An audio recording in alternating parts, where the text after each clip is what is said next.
Ladies and gentlemen, hello. Finally, the time is here after 5 days of non-stop ferocious PUBG action.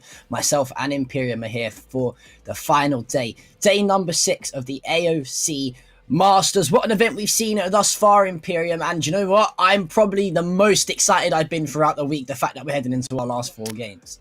It is crazy. We touched upon it yesterday, how quick these things can go. It's like 6 days of action. You're thinking, yeah, there's loads of time. It's kind of like when you go on holiday, right? And you're like, yeah, I've like 6 days of holiday. I can enjoy this. So next minute, you're on your final day. And it's a little bit bittersweet, right? We've come this far.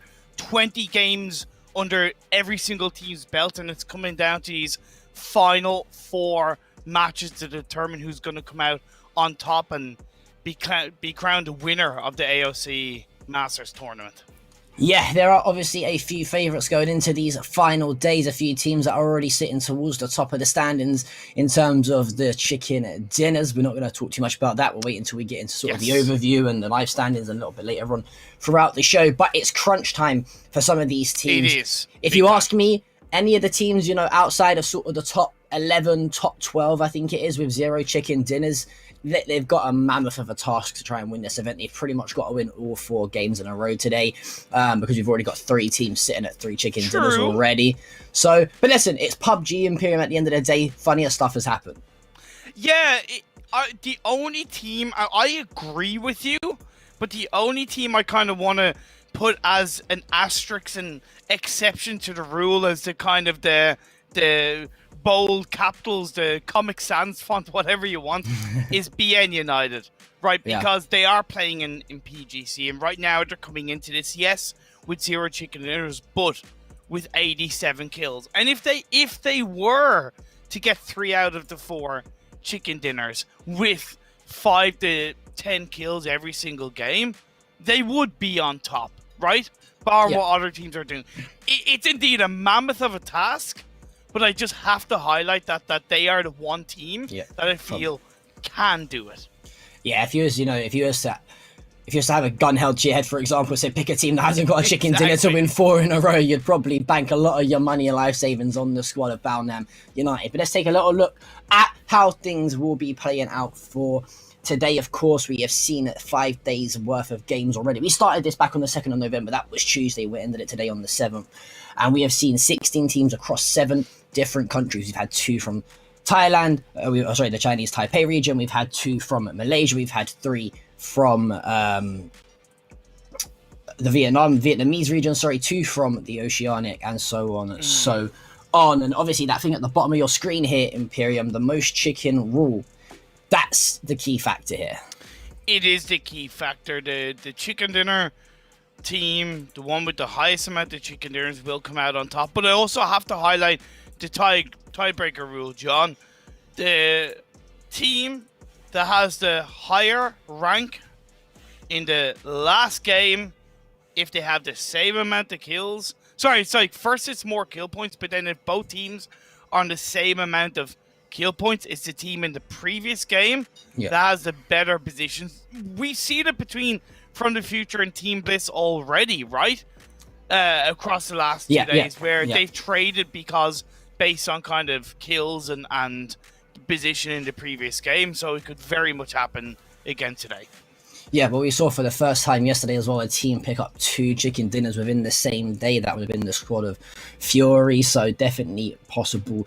Let's take a little look at the prize pool, though. This is what the players are playing for. The top spot will gain not only $3,000 into their bank accounts, they'll be grabbing a brand new keyboard, mouse, headset, and AOC monitor as well, because this total prize pool across the breakdown is for $43,000. It's a lot of money to be playing for. In second place, although you do lose yourself you do lose the mouse out of the keyboard, headset, and AOC monitor, you still gain yourself a nice cool $2,000, $1,000 for both third and fourth, and just a mouse, headset, and a monitor as well. But these are the teams, Imperium, coming in today. Who are we looking out for? Yeah, 110%. Massive respect and love to every single one of these teams, by the way. At the end of the day, they all qualified outside of Team Bliss and Fury. They all qualified through their own country's qualifying phase, right? So they deserve to be here, and they deserve the credit for getting to this point and playing these amount of games. I know. Actually, you know what? I don't know, but I can only imagine how difficult it is to deal with the stress of the chicken dinner rule. So again, just a continued amount of respect and love to every single one of these teams for representing themselves, representing their team, and representing their country. Yeah, I think, I think, I don't know about you, but myself as a person, I am very, proud of the nation of which I come from. So I think that has the added pressure, right? I'm not only playing for these organizations, but knowing that you're one of a potential 3 teams representing yourself from the region. So they definitely want to try and perform to impress the viewers and fans at home. But the story in the kill department, well, it's been led by pretty much 1 or 2 people the whole way, and that's going to be Flood of Fury and Shed of SGD. A little bit surprised though that I've seen Papichulo jump up into that mix though, Imperium. I think he went a little bit under the radar yesterday, and so did the squad of Team Extraordinaire. I think Team Extraordinaire did pick up a chicken dinner at one point, but Papichulo, well, it looks like he's been fragging. He's been stepping up to play, especially yesterday. He was integral to his team's consistently strong performances across yesterday's games, and I had noted that, but I didn't necessarily correlated to kind of being within the top 3 of the kills. And to be fair, Shen has kind of led the pack up until, I think this is the first day in 3 days that Shen has not been in the number 1 spot. So massive props to Flood. It's really deserved, because him and the rest of the Fury side getting 2 chicken dinners yesterday, nearly a third, by the way, very nearly a third. And even when you move on to the damage, why kick a moo cow and Flood in the top 3 of the damage? It's insane. Yeah, it doesn't really surprise me though. Yeah, at that any time I feel like you saw the squad of Fury engage in a team fight or any sort of engagement, therefore it's always really these 2 players, right? Flood and why kick a moo cow. You sometimes see the likes of Insight in there, but it's probably these 2 players that you'll always see in the kill column, finishing off kills or getting knocks, for example. Doesn't surprise me. We see Monty though for the side of Team Bliss there with 8,761 damage. And one thing you highlighted to yesterday is this man Monty has nearly double the next nearest player's headshot percentage on damage. Nearly 3,000 headshot damage. That is absolutely ridiculous, Imperium. Like that's over 1/3 of his total damage has come from headshots.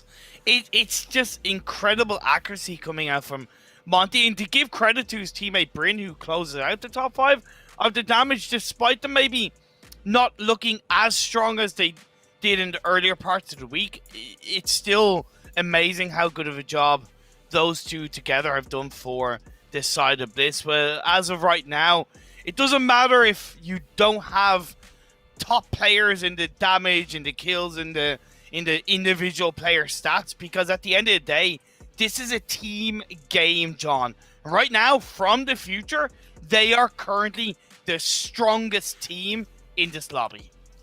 Yeah, it's going to be interesting to see, because obviously we got into the final day as well here in Imperium, right? So the added pressure of needing to perform flawlessly, obviously, adds to that. And if you're the likes of From the Future, Bliss, even Division X, for example, and you could throw SGD and E Arena into the mixer too, the team extraordinaire. Yes. You've been pretty much in this same positioning throughout the top 7 the whole tournament, right, and the whole event. So you're only one good game away from taking top spot. So it wouldn't surprise me today if we see a real relaxation factor about these teams.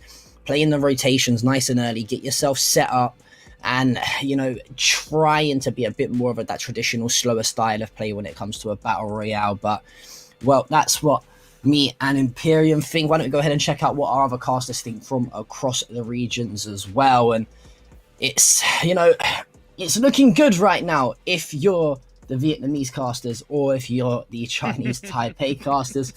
I mean, you're not looking too bad with the E Arena shout as well, but for myself, Vu, and Nam from the Baonam United shouts, it's not looking too great. Yeah, again, I think there's been some genuine surprises out of this because, okay, my Piki Arena have definitely looked pretty solid across the board. Myth have looked okay, and Xiao Jidui have had their moments, and we're seeing the rise of Fury, of course, from yesterday. But nobody picked From the Future. Nobody picked Team Bliss. Nobody picked Division X Gaming. But this is what I love about Battle Royales. I'm not a massive fan of the prediction game. I was asked for a prediction. I was asked for a team to pick that I thought I could win. But I'm not normally a person that's for the predictions, because when you have 16 teams in the lobby across so many games, anything can happen. And we've seen some absolutely crazy things happen in these maps. Yeah, and I'm really, really glad that we're starting off with Miramar as well, Imperium, if you ask me. Yes. I think you couldn't have asked for a better scene to be set here going into one of our final 4 games across the AOC Masters Tournament of 2021. I thought, I don't know if you agree, but I thought the Miramar games have been slightly more entertaining than some of the Erangel. I think we've had a few of the military base endings, and it's come down to more like a rotational phase. But in terms of pure action, I feel like Miramar might have just edged it over the course of the week. But then again, I guess it's all just personal preference on the style of play that you like to watch. But yeah, we are going to be starting things off here with Miramar today. Yeah. Going into this first game, what are these teams that saying to themselves, especially the teams in that top 7? Surely you have to be saying we need to make the end game. So it's really difficult because you don't want to put it down to the kind of final match, but you also don't want to mess yourself up in the first match. So it's a little bit hit and miss. For the top 3, From the Future, Bliss, and Division X all have 3 chicken dinners. I can see them throughout the 4 matches playing a lot more of a relaxed, methodical play for the late game playstyle. For Fury and down below, I think they're going to be in a position of needing to take a couple of extra risks in match 2, 3, and 4. I think match 1, we're going to see outside of the Xiao Jidui and the Expendables fight, I think we're going to see a very passive game because teams are going to be threatened with caution. Hell, and I wouldn't even be surprised, as the Expendables do have 1 chicken dinner, if they even avoid a Xiao Jidui to try and play for a better late game to hopefully get a second chicken dinner on board in the final 4 matches. So yeah, I think the first match, passive, and then from there on, we'll see the teams that need to take more risks, need to try and control more, need to get that chicken dinner more, try and get that. Yeah, I think, obviously my heart is telling me Baonam United are going to win all 4, but let's think a little bit more logically with my mind and brain here. The ideal scenario, which I would love to see, is the 3 teams that are already on 2 wins. The squad of E Arena, Fury, and Team Extraordinaire. I would love to see them each win one of the first 3 matches. Ooh. And then we're going into the final 4th game with like a 6-horse, 7-horse type of race going into match 4. That would be absolutely insane. So if you guys are watching, if you guys want to just communicate as to who's going to win what game, I'm joking, please don't do that, because if that actually happens, AOC, you're probably going to find me for sort of match fixing or something like that. But yeah, that would be a delightful scenario to happen. Could you imagine how intense that final game would be? I can only imagine. I hadn't even imagined it, being honest, and the second he said it, I was like, that makes complete sense. So yeah, the 3 teams that are on 2 chicken dinners get a 3rd, and then we're going into our final match with like 6 or 7 teams with 3 chicken dinners. one to rule them all. But that also opens a door of if you have 6 or 7 teams with the same chicken dinner, even 2 or 3, being honest. Technically, you could be better off playing for kills if it's within your playstyle, right? Because what makes a chicken dinner rule so difficult, so tough, is that you have to beat 16 other teams. You have to beat 60 other players. Whereas when you have 2 or 3 teams on the same amount of or similar amount of kills, all you technically need to do is to get through 5, 10 other players in the form of kills, and then you could be ahead of them, right? So, you know, we could see teams play for kills a bit more than chicken dinners. Yeah, I think it's going to really come down to their playstyle, right? Like the likes of Fury, for example, we highlighted yesterday. I think yesterday was some of the best third-party gameplay I've seen in PUBG for a long time, and that comes to the hands of Team Fury. We saw them engage fights when they needed to, even from the future in terms of their slower back to the blue rotation phases when they won a game yesterday as well. So really comes down to how these players are going to play it, and whether or not they are going to get a little bit desperate, like you mentioned, towards the later stages and start to panic ever so slightly. But, well, here we go then. We are going to see the first playing line of the grand finals and the final 4 days. The path is moving its way from southwest all the way through to the northeastern side of the map, so it's going straight over loads of different big POI points here, and a lot of these places that it's going to be crossing are the main drop points for some of these teams. Yeah, again, just no real exceptions on in terms of the drop spots. I shouldn't see any real changes. Fury will have a tiny bit of a longer drop to get towards their Western Las Ionas part, but it always comes down towards the phase 1 and where that ends up and how that kind of dictates teams' rotations throughout this early part of the game. PMA gonna have an easier drop going towards Impala. Bad Boys Alliance towards Cruz de Val. Division X and Front of the Future all relatively close by. Xiao Jui, we know they have Picado. Nobody else has landed there. They're all set and done. So again, first match of the day. I agree with you, John, to an extent, to actually a big extent, that Miramar has been the more entertaining map in terms of these games with regards to the AOC Masters. So I definitely agree. But like I said, this first match, passive, play it cool, see what you can do. Shen already has picked up a level 3 vest. You can't argue with that. I don't think you'd want a better player to have a level 3 vest and a good bit of utility off spawn other than Shen. He's probably been the highlight player for the side of SGD, you could say so. But, well, here's the first phase. It shifted over towards the northwestern side here. I think, actually, if my mind serves me correctly, this is probably the first time we've seen a northern zone here on Miramar. They usually tend to shift quite towards the south or the western side. I think across the board today, or at least this week in AOC, finally we're going to see the likes of Cabrera and El Pozo in there as well. So a little bit of something new for the players to adapt to here. Yes, and when you're looking at kind of key areas of this phase 1 to grab a bit of a hold of, Water Treatment Hill is a massive spot. You've got the hills just to the southeast of Le Cobre area in play. You've got the Craterfield Hill, which is absolutely massive to bear down on the teams around you. And then you've got that compound that's to the west of San Martin is pretty damn bang on to grab a bit of a hold of, is the side of Made in Thailand. Spots out one of the Expendables players. Yeah, I think it's actually a 1v1 here over towards this selection of compounds. I think these 2 players are quite split from their teams, and well, for Thano, he had the upper advantage in terms of dropping Duck down to 20 odd HP, but guess what, my friend? That's a Kobe to the feet, and that's a finish off with Gunn. I love the love BM. And that's what I mean. I think if you're a team coming into this final day, you got to come in, you got to be confident. Fun fact, this is a little bit kind of off topic, but there was a tournament in COD Mobile a couple of months ago. I know it's a different game, whatever, but there was a tournament that I was watching, and a team got disqualified for shooting the body of the opponent after he killed him.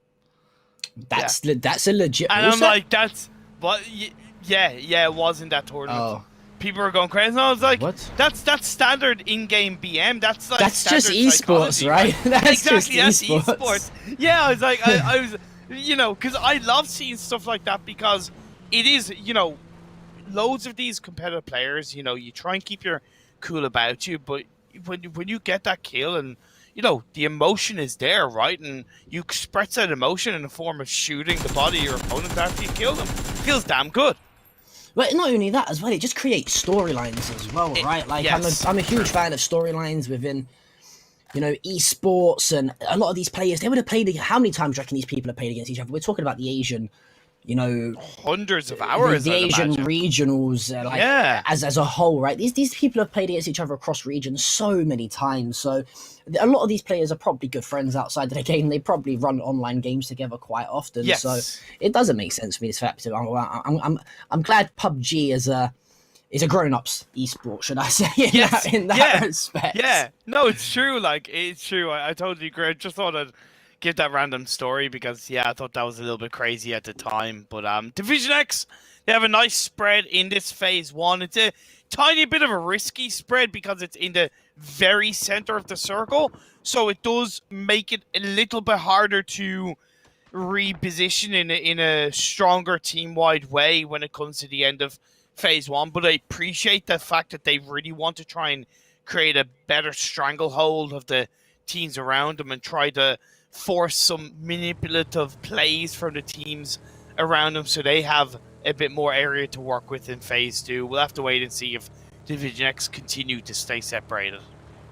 Yeah, I'm just kind of taking a little look at my map feed here. It looks like they're trying to group up slowly but surely, but they have still got a sort of a 1-2-1 split. A team also that's got a huge split on is the side of Bad Boy Alliance. They got a 3-1 split right now. They're letting Halamunan just go ahead and try and rotate his way into that phase as an anchor point. And other than that, I think a lot of these teams are quite close. SGD, they always play a 2-on-2 split. It's almost impossible to see the whole squad of SGD together unless it's towards the final phase of the zone, honestly. But other than that, it looks like these teams are trying to stay grouped up quite well. And for the side of the Expendables, after that early engagement, luckily, they still have got all 4 players standing, but that's a heavy 2-2 split. Team Bliss, nice rotation coming out from them.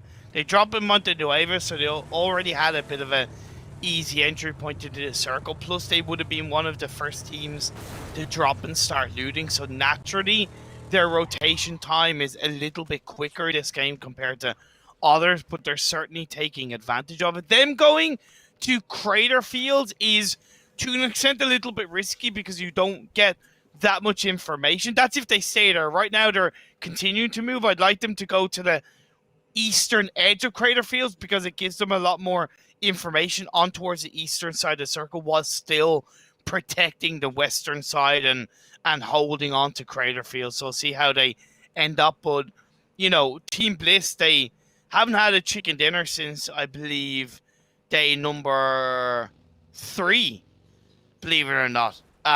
So they're definitely hungry. They're hungry for a chicken dinner. They're hungry for blood.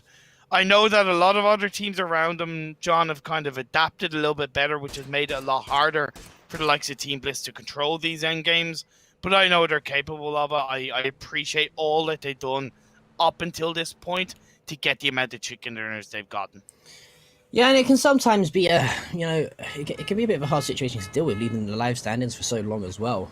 In terms of you can get a bit complacent, and I think we've kind of seen that an element as well with SGD slightly. We saw it with TXG, but fortunately they finally started to recuperate. So hopefully they can replicate the same sort of play style. But they're a good enough team to get things and get their heads back in the game. And well, for the side of DXG, they continuing from an impressive day yesterday to pick up a opening pick on to Jason from Kingslayer, and still very heavily split here this side of DXG. They're very, very far apart.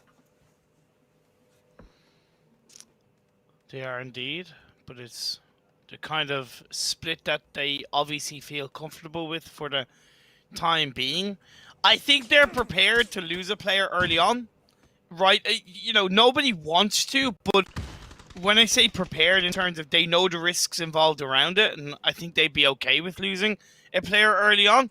Team Bliss, though, they're definitely pushing a little bit closer to side of Baonam. Baonam do have the comfort of those buildings.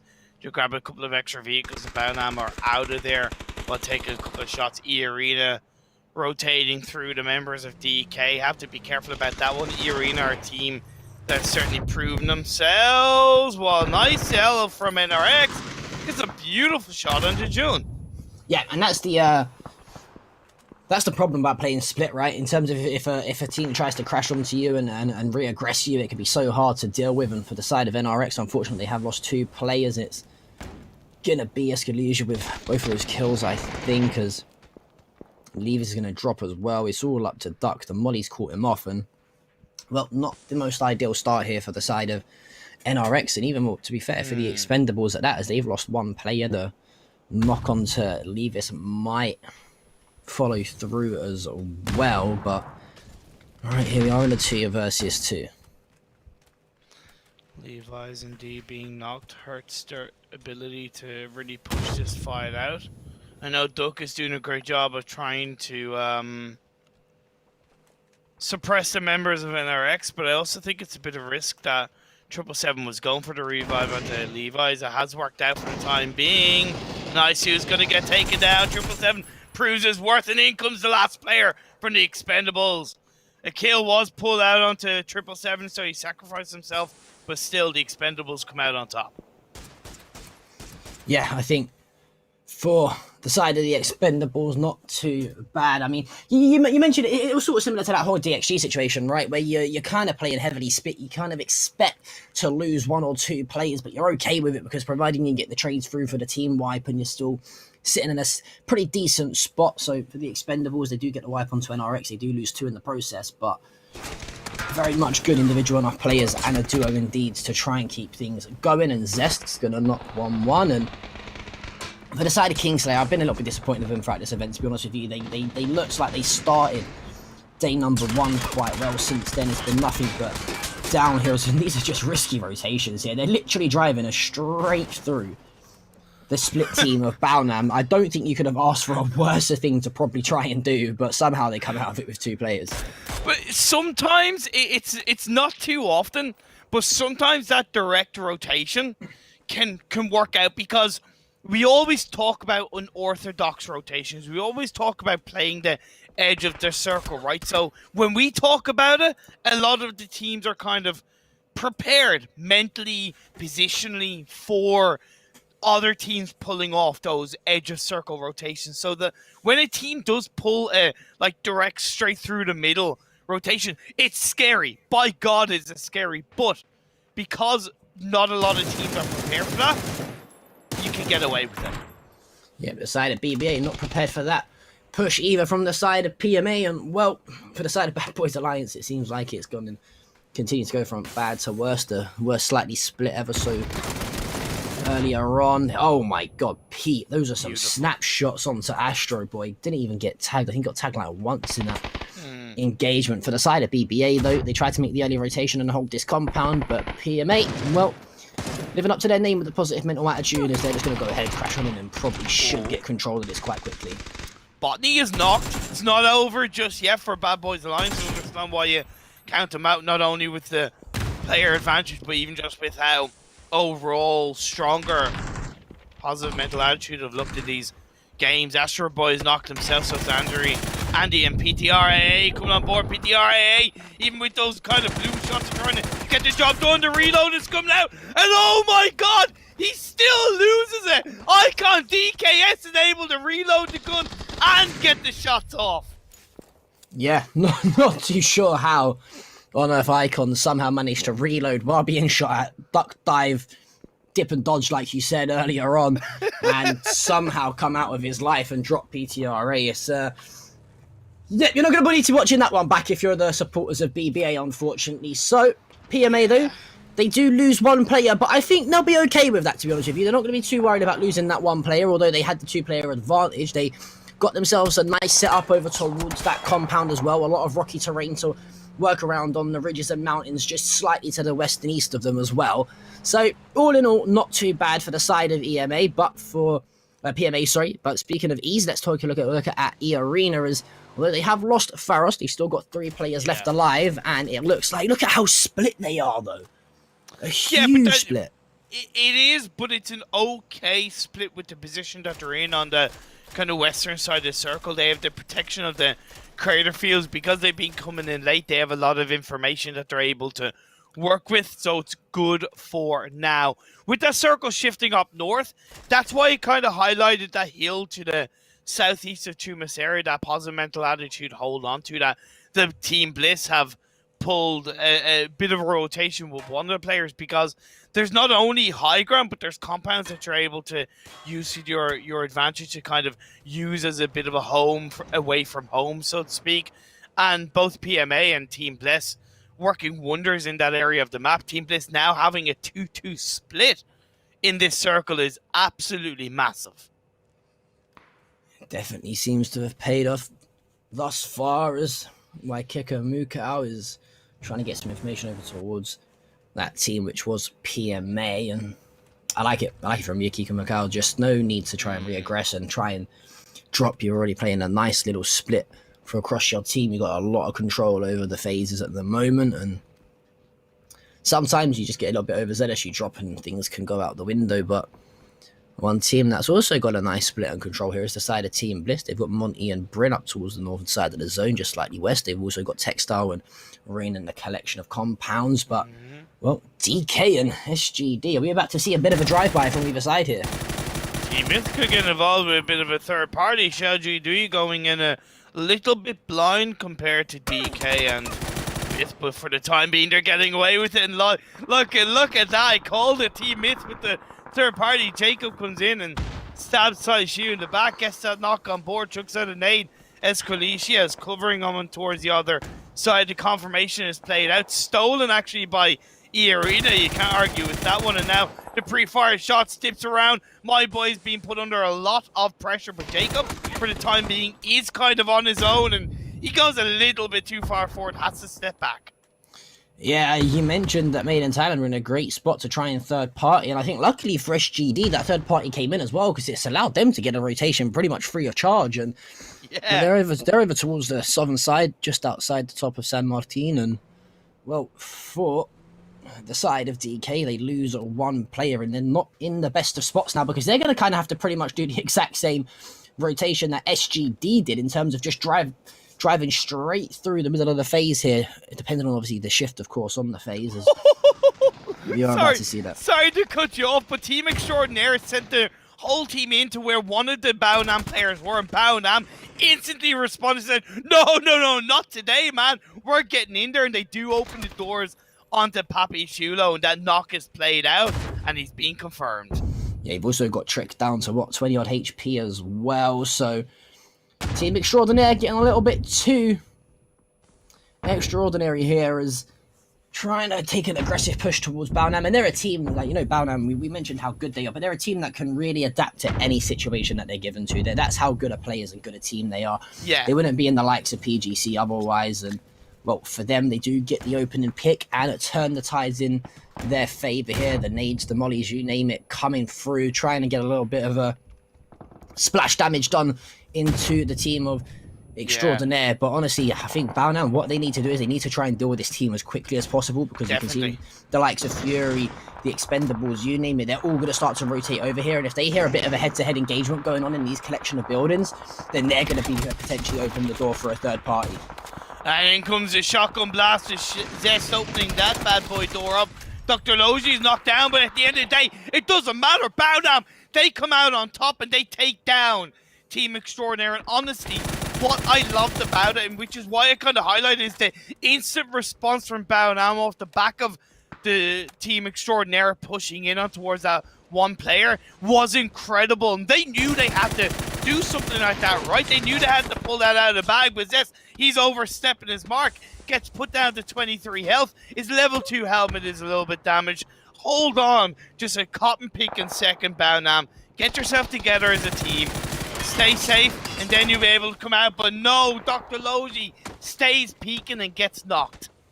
Yeah, the bad problem, though, that SGD are here, they're pretty much sandwiched between two of the best fragging teams in the game, and that's going to be Baonam and Fury, and they've also got the likes of Kingslayer to deal with, and From the Future behind them, so not the best of spots for them to be in, but a great spot for E Arena apparently as they find the team wipe there through on 2. No, it's One the of other the way. was it the other way? Oh, sorry, E Arena had Yeah. been team wiped. Yeah, sorry, I apologize. It was I can't remember who. Well, I think it might have been TK. Team Bliss. Sorry, Team Bliss. Team Bliss finds the team wipe. And we mentioned the squad of SGD are in a bit of an awful spot now, and Made in Thailand, where they've come to join the party too. There is about a 5-way engagement over towards this compound here. It's beautiful. It's where all the fun is at. The party is just getting started in this Miramar game. Look at it. It's a 2-4 clubhouse. Let's get this show on the road. Instead of party poppers, you have bullets popping, nades popping, mollies popping on board. Now Xiao GD can once again benefit from the fact that Myth are coming in to kind of third party this area. And even though they were pinching between Fury and Baonam, Xiao GD are in that dip where they can't get fired at by Fury at the moment. The circle does go back down. You can see DXG are pushing in. White Kick and Mukau opens that door up with the knock of the log 5 while Made in Thailand. Rogue Namzi's knocked down, but Esquilicia and Jacob, my God, so good. But God Ace pushes in. Doesn't want to make any mistakes. If you're God Ace and Dr. Logi, you know you've got 3 players from Myth knocked. The last is, you have to push that kill. He has to push that kill. I love that. Absolutely love this from God Ace. He finds the headshot. Gonna find the kill as well. That is beautiful. Oh my God, God Ace! What? Do you have a gun in your hand, my friend? Esquilicia absolutely rails the side of Baonam. Oh, that's all falling apart. The confirmation of kills are gonna come through. How on earth has Esquilicia found the kill? And SGD! They've capitalized on the error from Baonam. They've got control of this. That is fantastic stuff from SGD to realize the fight is happening. They waltz their way into the compound, and now it's SGD in the upper hand. 2 players left for the side of Baonam, but they're massively separated. Xiao Dui, they're coming up as a full squad, and they're here to take over. Team Myth, Esquilicia still alive. We've seen what Myth can do when it comes to third partying, and they're going to continue to pull it off. Xiao Dui, they do take control of the building, but they haven't executed the team fight onto Baonam. We saw Fury as well take down Division X. The circle is still favoring the side of Fury, and even these teams that are inside the compound, Team Bliss lose a player, but it is just Leva is left up for the side of the Expendables. Man, this game is so crazy. I mentioned Miramar edged it in terms of the maps we've seen, and well, the gods of Miramar must have heard me as they continue to bless us with fantastic games. And I can't get over that from the side of Baonam as to how God Ace has not found that kill at all. And well, Jervis now going to take some shots out with the SLR, got the 8 times on it as well, so this gun can do a lot of damage if it clicks heads, and he seems to be trying to do just that. I'm just taking a little look here at the map as to what teams look very nice from the future. I've got a nice selection of compounds of buildings towards the southwestern side. PMA, they're just sort of rotating around in their vehicles. I think PMA don't have the best spot, but in my opinion, they're in the position that is less looked at, and there's less teams kind of around them. That's the way I would look at it. You know, you've like 3 teams right close by to each other. You have Fury looking at Kingslayers, Team Bliss being kind of shot at by multiple angles, whereas PMA relatively unnoticed for the time being. And with that circle shifting down the southeast, they can continue to kind of take a bit of advantage of that. I think it'll definitely benefit, and I think that phase shift probably benefits them slightly as well, in terms of they can just sort of play that slow rotation in and try and probably occupy that dip in the ridge that we saw SGD stranded out towards earlier on. But well, for the side of PMA, they're not going to have to worry about the likes of Fury shooting at them because they're still very much covered, and SGD and Baonam are still trying to fight for this position in the center of the compounds. Oh, wow, what? PMA, I'm not too sure about this here from KMF1, or no, this is the dip that we saw SGD in earlier on, sorry. This is what I thought we would see out of PMA, but I think they might have probably made that slightly too early. Now we see the side of Bliss pushing on to Kingsayers. It was the only way Team Bliss are going to enter this circle is by taking down this side of Kingsayers, and Rain supreming on board. Oh no! The worst timing in the world. He goes to cook up a molly and outpeaks the player from Kingslayers to finish off Team Bliss. Oh, I do feel bad for them, but it is the way it is, and Team Bliss go down. Unfortunate for Bliss. One thing to mention though, the squad of PMA, they are going to start to make their way over towards that dip we saw earlier, occupied by SGD. The first player came F1 Force Flood finds Teddy though, so Fury now looking in a delightful spot. They're away. Oh, Fury are playing this fantastically, by the way. Fury are playing this very, very well. They've got a 3-1 split. They're just playing the long end game. They're trying to third-party gunfights from a long distance, and they're doing it to perfection. And now for the side of FTF, they do have a knocked player, which is going to be Hikaru. It's not going to be finished off just yet. Esquilija. How is this man still alive here, Imperium? I don't know. He's a legend. He's like a one-man wrecking machine. He's a one-man team. Like, he comes in to get a kill here, get a kill there. He's not afraid to take chances. He kind of knows that he's on his own. And he gets another knock on the Broken Heart. He's down to 27 health. John, this man has all of it. He's absolutely all of it. He finally gets taken down. But my God, what an effort from Esquilija.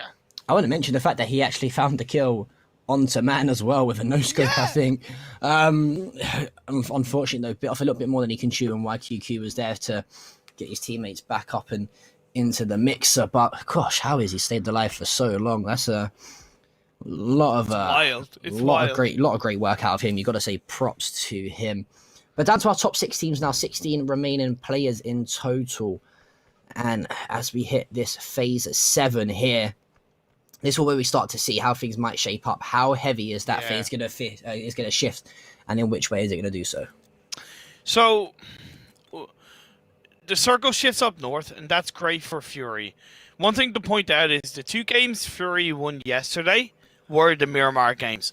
So, I'm kind of not surprised that they're at this point in the late game, in the late stage of this Miramar game for this final day. From the future, do have a bit of an angle to enter from. Fury are very lucky that they have that compound to play with, because Xiaojuidi do kind of have their backs once Xiaojuidi deal with PMA, which they kind of are by getting a kill onto Icon DKS. It'll make it that little bit harder for Fury to enter from where they are to the edge of the hill. So wait and see how they can deal with that. Is SGD still going to take some shots over towards the side of Fury? Insight tagged up heavily. I think Shen knows why Kika Macau is going to be over towards that wall as well. Can't find the tags. Nearly dies. 12 HP. Forced to disengage momentarily. But for the side of Kingslayer, they have got 2 players in Yan and Jagger. They're going to be stuck out here, though. Probably hung out to dry by the side of From the Future. That's a slight advantage in terms of being already further engaged up this hill. But I don't mind this from the future. I like it. They're trying to deal with the side of Kingslayer as quickly as possible, so they haven't got to worry about them later on. It's honestly, they have to enter through this southwestern edge. They have to. It's the only way that they're able to wrap around the compound and not get shot from Xiaojuidi from a distance. So it's really proactive play coming out from them. It was nearly a 1v3 at the hands of Esquilija earlier on, and they're not going to rest on that. YQQ is knocked man with the Groza, a beast of a gun to deal with. The flash is being thrown out, a nade in the other direction. Luckily for From the Future, the members of Fury are somewhat third-partying this. Yeah, I think it's happened them out very well, and Kingslayer are going to be unlimited on. Fortunately, as they bow out here in 6th spot. Fury, though, trying to aggress, and you mentioned how good they are at playing these third parties, and it seems like they're doing it fantastically well again. They've got the side From the Future sort of pinched and pinned in here, but it is going to be YQQ to find the first. Ronan does drop to the hands of YQQ. Perfect. Answers back, though, as Broken Hearts falls, so a 1-for-2 trade thus far in favour of the side of Fury, but oh my god, YQQ, hello? This man is just sprinting into a smoke, trying to spray and pray. Fury find the kills they drop, and we're into the top 4. Yeah, I don't really know why he did that, especially kind of running. Your audio cues, it's going to be executed, job done by Fury, and they'll even get themselves back up as a full squad.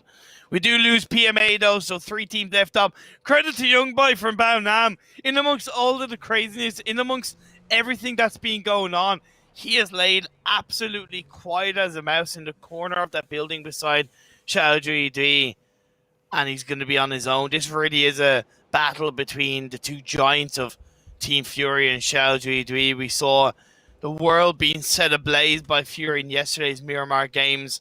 Can they grab their third chicken dinner, or will Xiaodui break the mold and grab their third win? Well, this is huge. This is absolutely huge for both sides. Whoever wins this probably goes top of the standings in terms of not only chicken dinners, but the most kills as well. Because I think SGD and Fury, well, no, definitely Fury, they're in the 100 kill mark. I think the side of SGD aren't too far off them, around the 80 or 90 mark. So this is very pivotal here going into what will be one of our final 3 games on Erangel next. So vital that these teams calculate every decision, they think every second thought through, and make sure they try find this chicken dinner. But what I love from SGD is, well, they kind of got the same idea as Fury here. They're going to leave 3 players stack tools together, and then they're going to leave that 1 player Jervis to try and scout out a little bit of information. But look at the positioning of Waikiki Macau here for the side of Fury on the map. He's so heavily up north and split from his team. He could really be the thorn in the side. But luckily, though, Uption spotted him. Yeah, it's just about kind of throwing out that odd suppressing shot in the direction where you do see that body of your opponents. The one narrative, the one element in play that goes against the members of Xiaodui Region is that potential third party from the last player of BN United. He's in that building beside them, and I think at this point in the game, Xiaodui have completely forgotten about the fact that somebody could be there. I'm not too sure if the side of Fury will know he's there either, though, so it could kind of...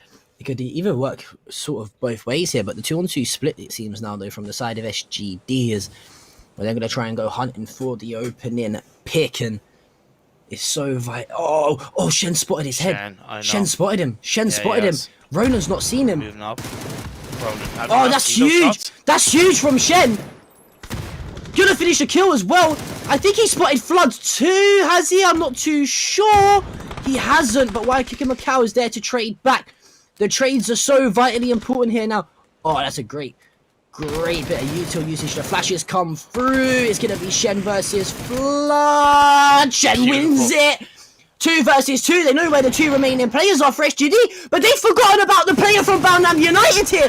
They've completely forgotten, and Young Boy is there to find with some tags.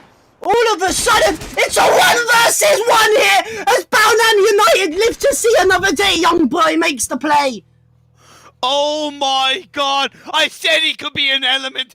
He's saving Fury's gameplay. Teddy, he's the only one left alive. He is going for the revive. In sight, he has nobody left by his side, but he also knows that he has the comfort of the edge of the ridge. He has the ability to allow my boy to come in a third-party Xiaodui from the side. It's 2v1v1. I can't believe that Young B somehow survived so long and lived to see another day. He does fall though, 2 versus 1. You gotta say, advantage SGD, but Insight, the tracking through the smoke. I'm not too sure if he knows Teddy's inside of it though. Doesn't. Surely they play for that res, but I think the smoke's just gonna be running out sooner rather than later. The res should be stuck, and the revive will probably come through. The blue zone. The blue's going to chunk him so heavily, though, here. This is surely going to swing in the favour of Insight here. The revive doesn't come through. It's who they spot first. That is Insight. Who wins the 2v1 and Fury? Well, they go top of the standings.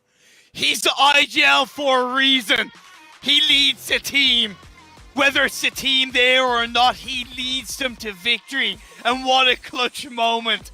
Absolutely beautiful. Yes.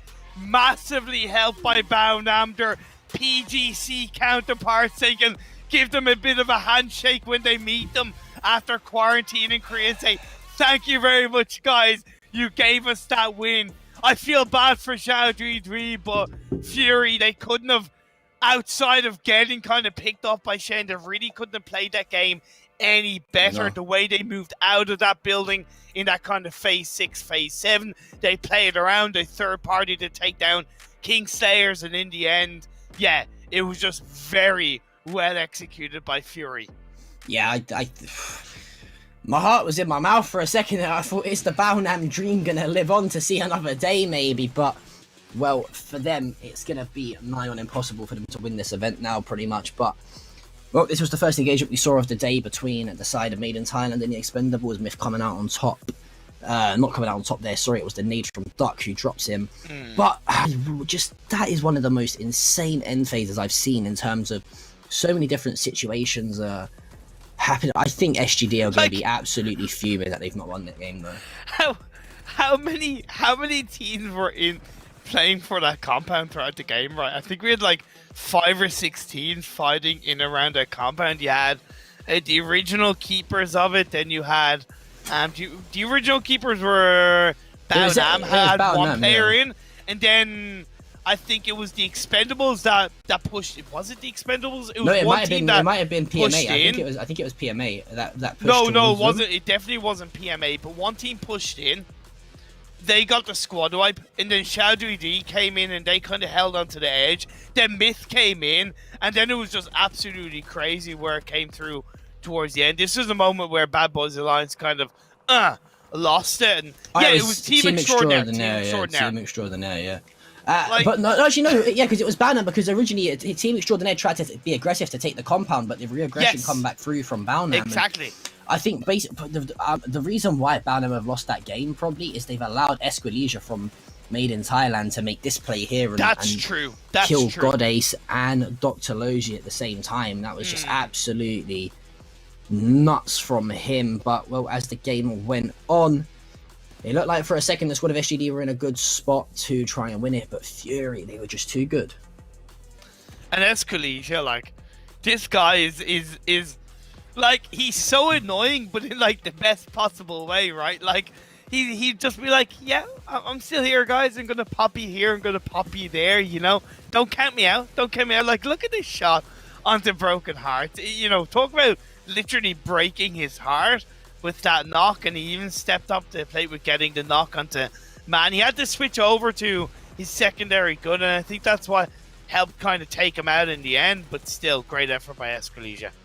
Yeah, you got to say, probably one of the standout players in that game, particularly the end zone. But well, this is how things looked here going into our final engagement. It was Shen who drew the first blood and upper hand onto the side of Fury, but after a few trades back and forth, it was left down to a 1 versus 1, which saw this man here, Youngby, make a huge play in terms of just taking some shots, finding some kills, and that put it down to a 1 versus 1. But luckily though, although the revive comes through, it was insight too good, and especially those shots tracking through the smoke as well was absolutely crisp.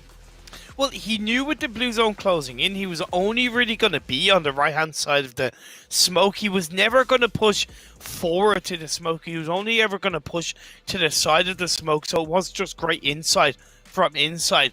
And there you go. There you see a Fury. 0 chicken dinners in the first 4 days. And then in the final 2 days, they grabbed 3 out of 5 chicken dinners. It's insane. Like, you know, when they put a tweet out yesterday on their Twitter account, Fury, they're like, Fury Sunday? Question mark? And honestly, I'm feeling it. Like, I feel bad for Bliss from the Future Division X because they've all done so much. But with the amount of kills Fury have gotten so far, even before they got the chicken dinner, it was kind of inevitable, John, that they were going to break that mold and grab the wins. Yeah, it's you got to say huge plays from Fury in the end. It's I'm not going to predict anything to do with Fury anymore because I've become a meme on their social media pages over the past 2 days. So from now on, I'm just going to say Fury are going to win the next 3 games and have 500 kills. So that way, if they don't do that, I can look like I know what I'm talking about. But unfortunately, we are going to send it to a quick break. But when we come back, we're going to be jumping into Erangel, and Imperium. We'll see you guys in a bit.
Hello, ladies and gentlemen. Hello, welcome back to the final day here. Listen, Imperium's vibing already. That's a good sign to say the least. What a start to our final day here at the AOC Masters, by the way. Beautiful. Just beautiful. Simple as that, right? Like, Fury coming in with a Furious Chicken Dinner helped by the side of Bao Nam a little bit, and that final player staying alive. The compound that had 5 or 6 teams hanging around, a breach there, crash there, Myth coming into the mix. It was just, and again, it is echoing what you said, that Miramar has been a more entertaining of the two maps in terms of the games, the action, and I gotta credit the teams on that as well. They are not taking Miramar for granted. You know, it is that little bit harsher, and they're not taking it for granted. But we're into match 2. We're into Aaron Gale. Let's see what happens. Yeah, honestly, I couldn't predict it, to be totally honest with you. One thing I could probably predict, though, is the fact that the side of the Expendables and G Doi are going to go ahead and hand over towards Pachinki, most likely. But in terms of the playing path, you can see here, it's actually quite focused over towards the western side of the map. It starts up towards Georgetown and goes all the way down straight through the middle of the military base island. And, well, don't want to say it, but we're most definitely not going to see another military base island finish here on this game at all. Definitely not. Nope. Definitely not going to see it. But there you go. That's the squad of SGD and the Expendables heading over towards Pachinki. I really didn't think that the Expendables were going to drop in Pachinki with Shadudi, more so because over the last kind of couple of Erangel games, Shadudi have won quite confidently against the Expendables. But it is what it is. Obviously, there's a little bit of stubbornness involved between both sides, and the Expendables want to get some sweet revenge. And even Shadudi, I understand why they're dropping here because of what they've been able to produce in the last couple of Erangel games here, but they're also in a position where, like, the last match, they very, very nearly won. You know, they win another game, they're going to be on top. Let's see what happens. Shen is opening that door, though, and just get a knock and a kill onto 777, but Duck Hilge is there to instantly respond. Yeah, well, Teddy's going to fall as well to June, and this is sort of a recurring theme that we've seen quite often in this Pachinki drops, to be honest with you, that, you know, one team opens the fragment, but all of a sudden the other team just comes back through, trades 1 or 2 kills. Beautiful. Great angle from June there onto the shots of that player from SGD's legs, but the side of SGD and the Expendables, I'm really surprised that these players are still continuing to contest this here, especially when they're still very much in with a good chance of winning the game. Yeah, but I also kind of love it. I really do kind of love it, not gonna lie.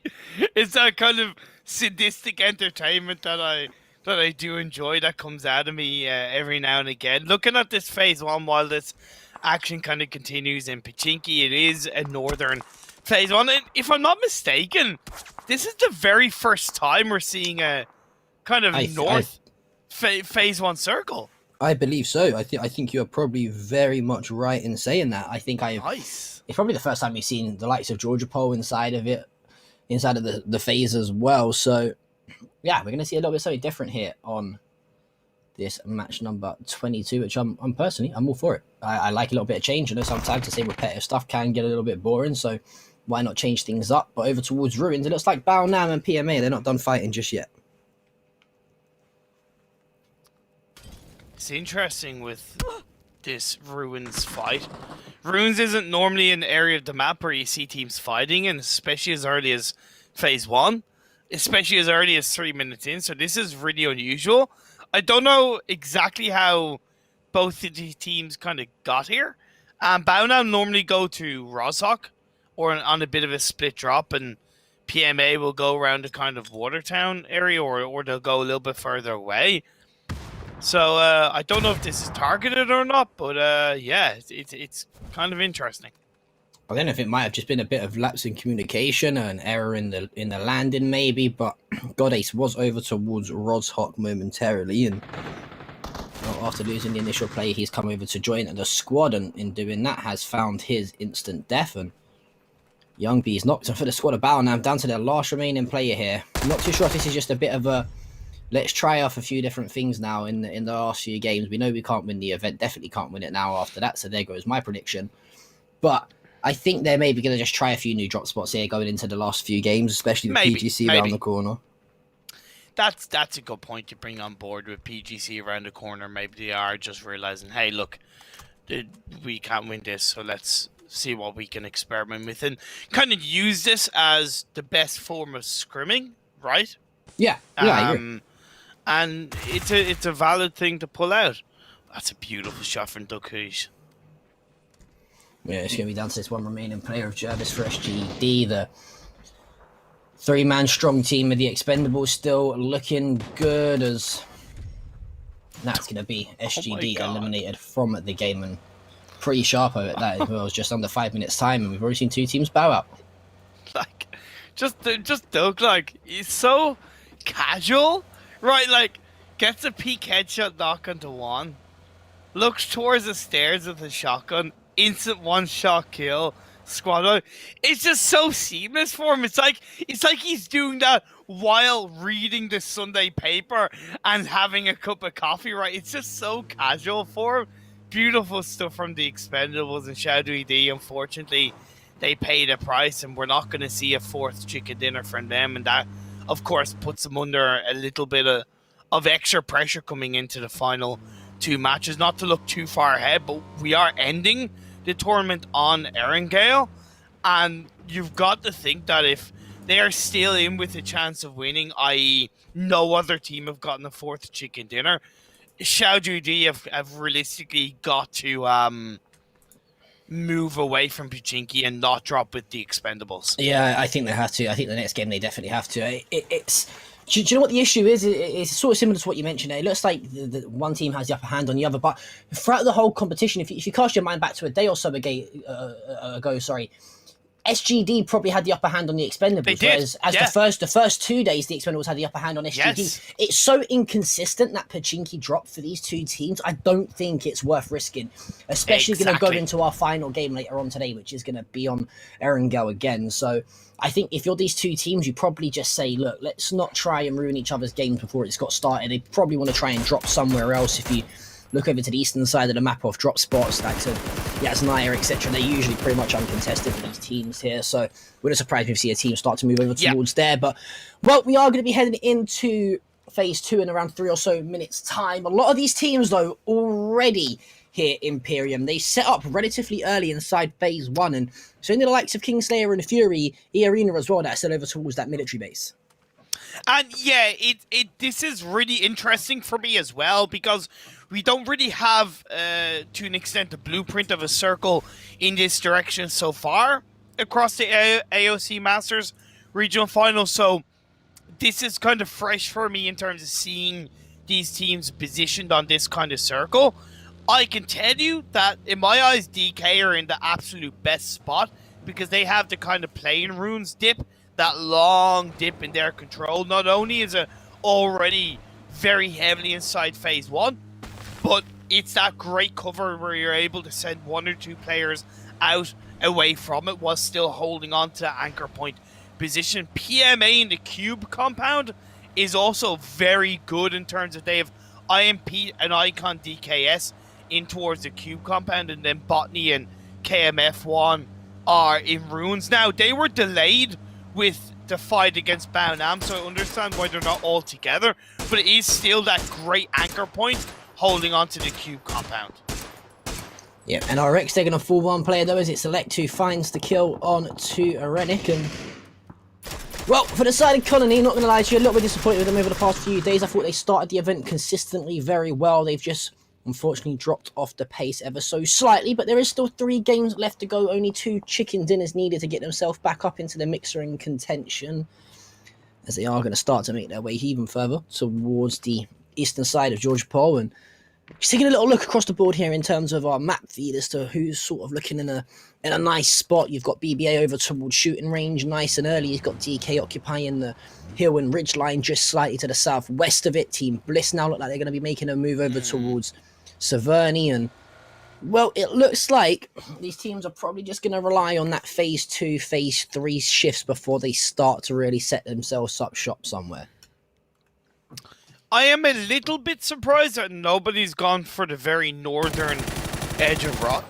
Rozhawk, that's so close to the river that you can see like quite a good bit to that northern side of the river. So it really is a good spot. You've got a couple of bridges around that area that you're able to send it across if phase 2 goes up north. So I'm definitely surprised that nobody is there. But I also like Myth's position in this circle. They have a lovely 3-1 spread. They're looking to try and push back Team Extraordinaire, but the crash has happened. So Team Myth will need to probably try and do what Baonam did yesterday, or he's trying to disengage away and get to the rest of his team. But I don't know how well that's going to work out. Is he going to get away with it? Yes, he does.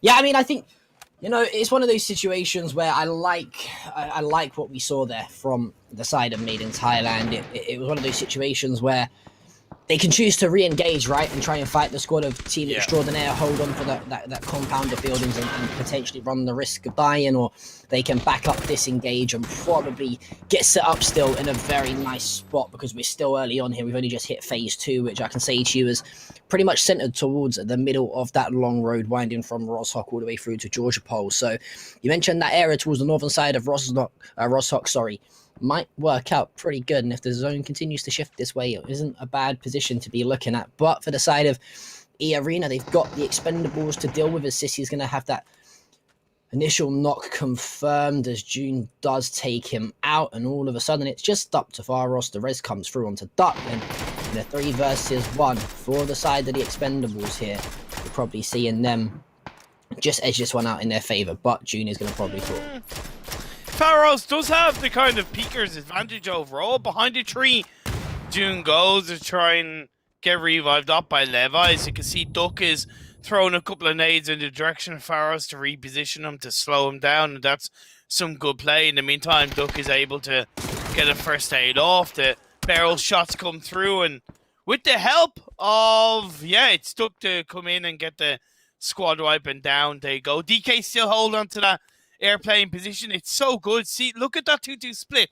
It's fantastic for them. Now, it's the kind of the percentage of it being a massively strong part of this circle has gone down compared to phase 1, but it is still a great spot to hold on to. I think PMA's Q compound position, even though they're still quite heavily spread, is probably the best spot in this phase 2, because with it shifting down south and having the river in play, it's very awkward. And that's what I also like about Fury's spread, John. It's a fantastic spread. You've got 2 towards the kind of southern side of Watertown. You've got 1 on the compound across the road from Watertown, and then you've got Waikik and Mukau on that northern edge of Rozhawk that I kind of highlighted in phase 1.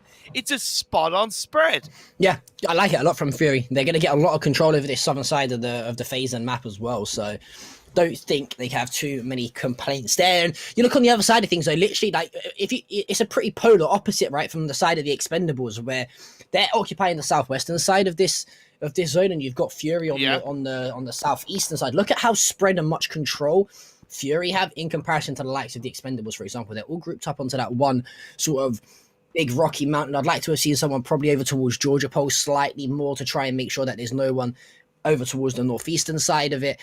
But, well, we'll have to wait and see whose hand is going to play out correctly, as we are going to be shifting into phase 3 in around 20-odd seconds or so. And I'm just taking a little look here as to what teams probably are going to be wanting to look to set up shop from here on out. And if you're the side of Myth, DK, even PMA, for example, you're probably expecting this to shift once or twice more and keep yourself nicely inside the phase. And they've got some very nice spots here early on. They do. Colony also are in a good spot right now. There's a couple of bridges that they're able to work with either side of the river. That's a positive thing, because with that kind of 2-2 split they have, with 2 in the north of the river, 2 to south of the river, they are controlling those bridges extremely well. The circle, though, does go over to the east, and Fury might want to think about where they want to position themselves, because they don't quite agree with Inside and Flood's position for the time being. Let's see what they do to hold things down, while King Slayers realizes that maybe we can pick up a knock or 2 on teams that are trying to scramble to get into a circle from the western side. Yeah, I'm not too sure if I agree with what Flood and Insight were doing. It looks like they've actually tried to be focused here as well from the side of PMA as I just looked to more of a screen. And we see it so much, though. I literally highlighted it how many times already. That Fury are a team, they almost always play in a 2-2 split or a 1-3 split. It's very rare you see all 4 players together unless it's towards the end of the game. So maybe it's just a bit of a scouting and information mission from them to try and find the best spots. So it doesn't surprise me if you see them group up slightly, but... You got to know there's people there. Yeah, surely. Limitless is in a great spot here. Fantastic stuff from Limitless if he can just play this correctly. What he needs to make sure he doesn't do is get over aggressive too quickly. He has to know that there's going to be one player playing the sort of a more backwards role for his team. He's just got to be patient here. Limitless has to be patient, and he finds probably 2 or 3 kills. Well, there's the first. It's going to be Textile who falls. The confirmation and the kill will most definitely come through, or will it? Because Bryn's there, Rain's helping him out too. So although Textile is knocked, it's a knock for knock across the board here. Look at the flank by Monty. Oh, that's fantastic. This is brilliant. This is brilliant here from the side of Team Bliss. And well, you've got Monty who's going to come up, like you said, just slightly further back. I think there's actually one more team trying to get in on the third party, and that's DXG. But here's the thing, John. Why are DK so heavily split? You saw Limitless was there for, what, 20, 25 seconds waiting? The rest of the team have to realize that you're better off taking one fight at a time, dealing with that one team, executing it quickly, and then you can focus on the other. There's no point in Mastodon and Zaishu taking a couple of shots towards Division X if the side of Team Bliss are getting the better of the second half of your team. It's just not how you control this area, and I'm a little bit disappointed with DK in that one. I'm very impressed though with KSR as Kingslayer. They look like to come in for a bit of a fourth party, and so are BBA as well. Well, this is 5 teams here that are all pretty much close together trying to take some shots. This is a similar situation to what we saw earlier on in that Miramar game, where as soon as the shots are heard and the teams aren't cleared up quick enough, we see, third party after fourth party, you name it, it all comes through. Monty's going to unfortunately drop to Jagger, and that's a huge player of the Team Bliss to fall as well. The person that leads their way in terms of opening the kills and finding the damage needed. And for the side of Bliss, they've got to try and deal with the squad of Kingslayer behind them as quickly as possible. Jagger's going to fall to Neil, but that's only at the hands, though, of Neil dropping immediately to Halimoon. And oh my, this is just a constant back and forth trade fest here, as there are so many teams trying to come in towards this northeastern side. And now you've got Colony, and Colony's coming to get involved as well now. What is happening? Oh, it's beautiful. It's a beautiful rainbow of action as DK suffer the wrath and they end up getting taken down. Bad Boy Alliance, Astro Boy cleans that one up, but he's going to have to deal with Log 5 very close by Team Bliss. I don't know how they managed to keep themselves up as a 3-person team, but indeed they have, with everything that's been going on around them. Bad Boys Alliance, they joined this lobby as a full squad. They lost Andy, but still 3 players working wonders in that area of the map. Rain from Team Bliss with the third party. I don't really know what to make of it. It's pretty damn crazy, but they're all going to have to move away because the next circle has shifted over to the east and they're not in the circle. Well, one thing to mention, the squad of the Expendables now have also moved up to this northeastern side, and they're going to come and get in on the party as well to try and shoot the squad of Colony in the back. We're about to lose half the players in this lobby here, probably within about the next 5 or so minutes, and we're only just about to head into phase 5 not too long, as well, PMA, the Expendables, BBA will find a few trades back and forth. Bryn's there as well to confirm that kill onto Astro Boy. So for the side of BBA, unfortunately, they're down to 2 remaining players, and I don't know, like you mentioned, how on earth the side of Bliss have survived this long. They were crammed between 5 teams at one point, and they still got 3 players up and running. Yeah, it's insane. It's pretty insane. It just shows their resilience and experience overall. You have Yon being held by Halimoon and isn't going to really help him too much because he is knocked down to his knees. By the way, the side of the Expendables, it's not directly the fact that they wanted to get involved. It's more the fact that they wanted to make sure that nobody got into the circle, so they are able to camp them on the edge of the circle with all the action that's going on. Colony are going to be their next challengers, who are definitely remained somewhat healthier in this area of the map, but you are down to 2 players. They're down to 0. That's going to be Colony. wiped out. Yeah, and I mean, like I mentioned, we're going to lose a lot of players relatively quickly, and well, there goes Bliss as well, and the Expendables have actually played that third party absolutely brilliantly, but well, guess what, BBA, they're still there and standing, and now look here on the left-hand side of your screen, PMA, they want to come over and get involved on the eastern side of the map. As what is it with these players' obsession on playing on this northeastern side? As PMA, they're going to completely get aggressive and crash over towards the side of the Expendables here. Oh my god! But PMA, they have other ideas. There goes Bad Boy Alliance. They're going to try and find the likes of the Expendables as well. And oh my, we're down to our top 6. 90 minutes in. What did I did kind of say that we were going to get a little bit crazier as the games went on and teams were going to, you know, ramp up the first game, be a little bit passive in the games after, maybe get a bit crazier. I don't think I was expecting that much and that crazy of a situation to happen, but it's definitely beneficial for From the Future, Myth, Fury, Team Extraordinaire, and of course PMA. Duck, from the Expendables is still alive. Out of all of that, when the dust has settled, he's stayed alive. The circle advantage is massively, and I mean massively, in the favor of From the Future. They hold on to like the perfect compound in the circle. Yeah, it's going to be very hard. You've got an equally as good compound though from the side of Team Extraordinaire, just slightly north, and Myth also set up inside. It doesn't surprise me that Fury are trying to get themselves over towards that phase relatively soon, but I mean, we're going to probably see a 3-way engagement here between 3-4 stacks of teams as the Expendables unfortunately bow out here, and this is looking extremely satisfying if you're a supporter of From the Future or Fury, even at Team Extraordinaire. I mentioned I wanted to see Fury win a game, I wanted to see From the Future win a game, or even the Expendables, any of those teams that were on 2 or 3 chicken dinners to try and make things interesting. I would love Team Extraordinaire to win this game.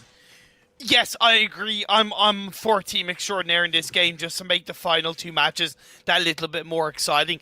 I would also say Myth, because I think they've been a strong team and they deserve another win, but it would only put them on 2, not 3, whereas, you know, From the Future getting a chicken dinner would, don't get me wrong, be good, because it would put them on 4, and same with Fury, and they kind of deserve it. Fury do, with the amount of kills they've gotten and what they've set up over the last 2 days, but bring on Team Extraordinaire. It's going to be a little bit challenging for them. They have PMA coming in from behind. It's only 2 players, but they can still do a lot of damage from the 2 angles that they hold onto against Team Extraordinaire. Well, we are down to our top 5 remaining teams, and what would have probably been that interesting start to the end phases of lots of crashes and aggressive engagements. I feel like we've already had that back in Phase 3 and Phase 4, so might have a little bit more of a slower paced approach to this ending phase here with 18 players standing. And Fury, though, we mentioned it time and time again, look at the split. They still have that 3-1 split. It's Flood who's playing that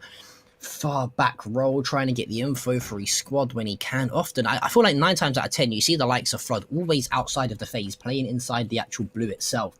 Because he's such a strong individual player like that. For the side of Myth, though, looks like they're going to have to deal with the pressure of Fury a little bit. But that zone shift has opened up the doors for a few potential engagements here. That's why I was a bigger fan of From the Future's compound, because they're able to wrap around a little bit better compared to the likes of Myth. They have a little bit stronger of a rotational play outside the circle, whereas if you look at Myth, they're on the crevice of a hill and they have to kind of move down to get into the circle. Never mind the fact that Fury are kind of breathing down their necks. For Team Extraordinaire, couldn't ask for a better shift. Their compound is still in the circle and they have the ability to control it. The one thing that I worry about, and I'm going to repeat it, is PMA, because the buildings that Team Extraordinaire hold on to, it's great. There's no cover in front of them. It's going to be Ronan to open up the engagements onto Thanawat, but Jacob's there to instantly trade back on to Ronan. And this was what we saw from Fury the other day, where they used a lot of their util slightly too early, but the confirmation on the kill proves dividend, and the util usage not too bad either, as it tags Jacob and nans me up a lot. I think these 2 teams here, they've got to try and get rid of each other as quickly as possible. It's something real simple, John. If you look at what Fury did with that utility, it wasn't the fact that they were massively looking for knocks or kills, but they didn't get the revive instantly. So by throwing the utility, they're allowing time for Ronan to reposition, get the revive, and Escalesia gets knocked. Yeah, great util usage, and we highlighted that was something that we needed to see Fury improve on over the past few days. But you mentioned the side of Team Extraordinaire were in a great spot up towards the northern side, but the squad of PMA could do a little bit of damage, and the knocks come through. Pachyudo trades at those, so only that one remaining player from PMA to deal with, but PMA are going to be eliminated. The revive will come through. Jacob is so good. From the future are looking great, though. From the future are looking fantastic here. What is happening is knocks and trades are coming back and forth. Confirmation of kills, too. So, all of a sudden, you would say stuff has swung in favor of From the Future. And that's going to be Myth taking down Fury. Excellently executed, and I give a lot of credit to Jacob and Rogue Namsy for turning that one around. The wrap around was beautiful by Rogue to help kickstart that turnaround. A good attempt from Fury, but Myth coming out on top. And they benefited from that fight between Team Extraordinaire and PMA, because if you look right now, Team Extraordinaire are kind of in a position to not massively third party, but could have put a bit more pressure on the likes of Myth, for example.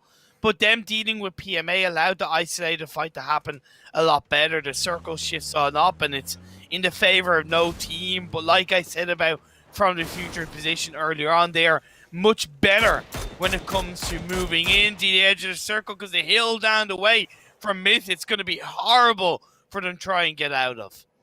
Yeah, we speak about it a lot in PUBG, how hard it is to rotate, a downwards gradient. It's so hard on the hills and the rocky ridge and cliff lines. So for the side of From the Future, they've got a lot of open opportunity. They just got to make sure they don't get too focused on the side of Myth here and allow Team Extraordinaire to try and get themselves in a better spot than what they could do. And well, for Team Extraordinaire, it looks like they're going to try and do just that, as the vehicles do pay into their favor and will allow for a slightly quicker and better rotation than the side of Myth. Some shots come through from Hikaru's, not gonna land anything though. The vehicle though instantly taken out.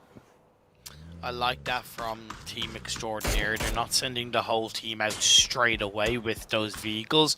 They're kind of sending one or two out to try and carve some kind of anchor points in the circle, get some information, keep someone in the backline to try and cover. It's just very simple, coordinated play from Team Extraordinaire. This is a 4v4v3. From the Future, no, they can't go too aggressive with the shots on towards Team Extraordinaire, because made in Thailand, they're certainly making a bit of noise, even though the circle to an extent is away or is outside of the advantage from them. But From the Future do need to move in. Jacob takes a bit of damage, down to 48 health.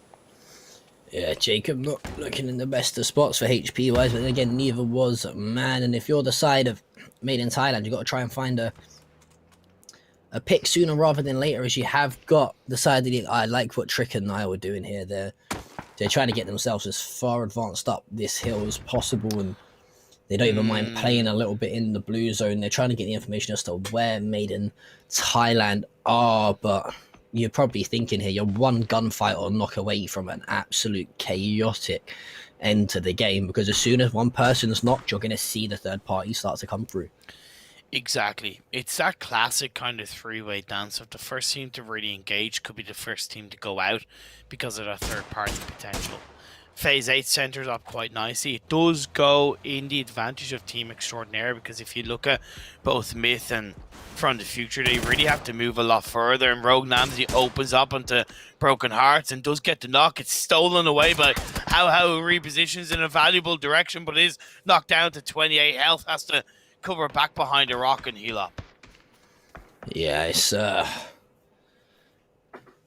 gonna be a bit unfortunate for the side of From the Fire, as the numbers advantage swings in favor of Team Extraordinaire. Nansme probably gonna get knocked here. Luckily for him, he's got a huge rock to work with in front of him, so the first aid kits will get up and running and do him a little bit of a better job than some of those bullets were. And For the side of Team Extraordinaire, though, you've got a very nice hold over this zone. You've got to make sure... Oh, look at How. I like it a lot from How. Like that a lot from the Expendables. They've got a lot of control here over this zone.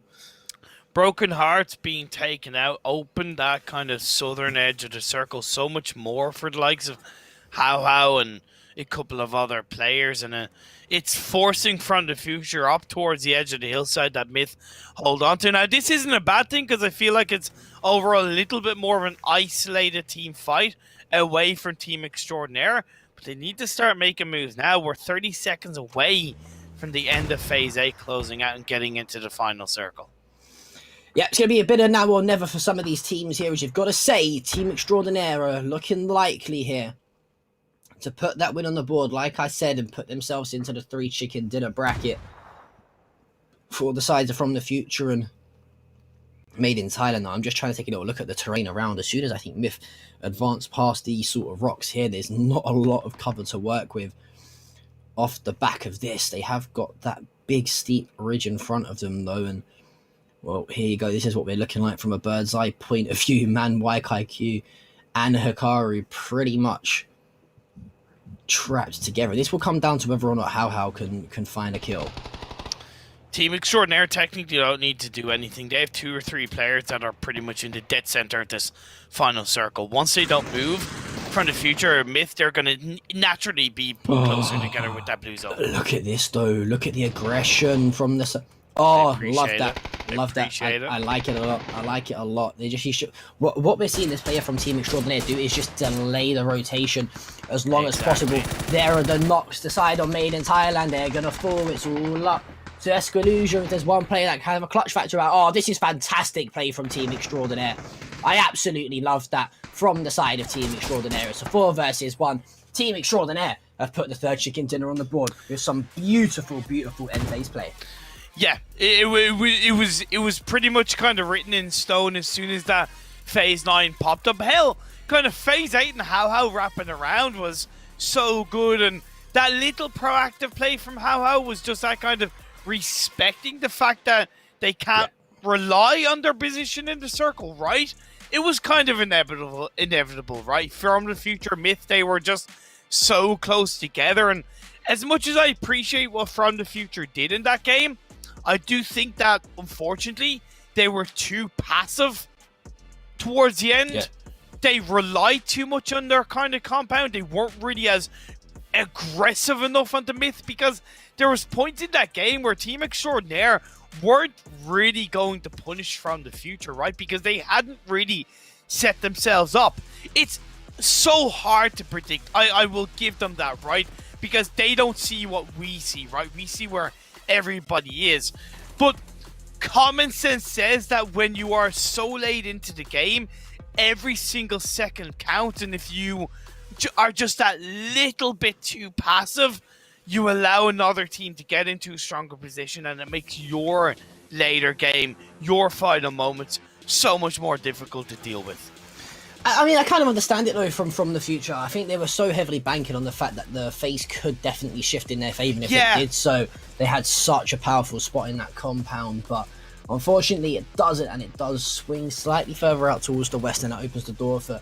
Let's not take it away, though, from Team Extraordinaire. They played the end phase perfectly. They played the split very, very well. In 15 out of 10, yes. Xiao to go ahead and get the control over the southern side and, you know, pop that U2. I think it was a few flashes and a nade or so going over towards the side of From the Future. He ended up finding the first knock onto the player from Made in Thailand on the rotate as well. But this here was probably one of the highlights of the game. This absolutely insane sort of 6 or 7 way team engagement over towards, you know... Yeah. This was ridiculous. We went from 12 teams in around the 16-minute mark to 6 teams in the 19-minute mark. So we lost 6 teams in 3 minutes, right? That's crazy. And of course, that did shape the end game. That did make it a lot easier for the likes of Team Extraordinaire and even Myth on towards that north and the northeastern side of the Phase 6, Phase 7, Phase 8 circles, right? That is something to think about. Now, they don't, you know, that's not their fault, of course, because it is what it is, but it certainly did make it a lot easier for those 2 teams to come into the late game in a lot better way, of course, and the Expendables Duck able to hold on, Bad Boy coming in, PMA just kind of holding on, and they were overall the victors of that area of the circle. But it was so wild, so wild. Gotta say though, a wild engagement indeed, but for the side of Fury here, this was the aggressive play they tried to make over towards the side of Made in Thailand. They do find a few of the opening knocks, however, but it was the squad of Made in Thailand, and Jacob in particular, just disrespecting the util usage of the smokes, to be totally honest with you. Just so good. Flying through them and finding the knocks, finding the kills, and then from there it was all up to that solo player of Insight left alive. As soon as he exits the smoke, he gets picked up, and well, we are setting ourselves up for a very nice final game or so here, as we are going to see I think 4 or 5 teams now on 3 chicken dinners, and I mean, it's really anyone's game to play. It is, and like, I want to see Shadowy D Arena get a 3rd chicken dinner as well in this 3rd match to make a 6 teams with 3 chicken dinners. For Team Extraordinaire, credit where it's due, because they backed up their gameplay before the 3rd chicken dinner with a hell of a lot of kills. So closing that 3rd win out, instantly jumped up to 2nd. They were in 7th, by the way, before this game. So 5 spots with 1 win. That's the way the chicken dinner rule works, man. It's harsh, but if it works in your favor, you're sitting pretty. Yeah, one team sitting pretty right now is the side of Team Fury, as 130 kills with 3 chicken dinners is absolutely ridiculous. You got to say, you probably feel a little bit unfortunate for them there. They had the first knock in that engagement between Mead and Thailand as well, but things just swung in favour of the squad from Thailand, unfortunately. But look, they're a good enough team they've already won 3 games already within, I think they've won 3 out of our last 6 games, I think, which is absolutely ridiculous. It's crazy. It's crazy. We are down to our last 2 games though, however, and when we come back, we'll be heading back to Miramar. That is a new map. That is a new map. To Miramar, sorry. As we will see if Team Fury can go back to back on Miramar.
Ladies and gentlemen, hello, welcome back to our final day here at the AOC Masters Tournament of 2021. I'm John P, joined by Imperium, and we've just come off the back of a very, I feel like it was a very back-to-front game over on Erangel. We saw usually what is the chaotic sort of start to the end phase where people are crashing on each other, third party in for final positionings. We saw that in the middle stage of the game, and then we saw a slower paced end to the game, which you would usually see in the start of a PUBG game. So a little bit all over the place there on Erangel, but it made for an absolute cracker to watch. Yeah, for sure. A hell of a Erangel game for sure. And again, considering we this was the first time in this tournament that we saw that kind of northern side of the circle be played out, and even a north of the river finish more specifically, it was really exciting to see. And hopefully in the final game we get the same. Fury still hold on to that top spot. It's a massive lead they have from a kill standpoint, but there is, of course, 3 other teams with them on those chicken dinner standpoint from the future. Team Bliss, Division X, and actually, sorry, now Team Extraordinaire. So 4 other teams with them. It's massive in terms of the top 5 on the same amount of chicken dinners, and in these final 2 matches, the questions have to be answered, right? Who has what it takes to really close out the final game, to close out the final amount of kills? Because again, with the rules in place, with that tiebreaker of if 2 teams have the same amount of kills, which is definitely less likely with Fury to give them credit for that. But if you have, like, from the future, Team Bliss, Division X, Team Extraordinaire, any of those 2 teams on the same amount of points, so whoever's had the better result in the previous game or in that last game, that will come out on top position.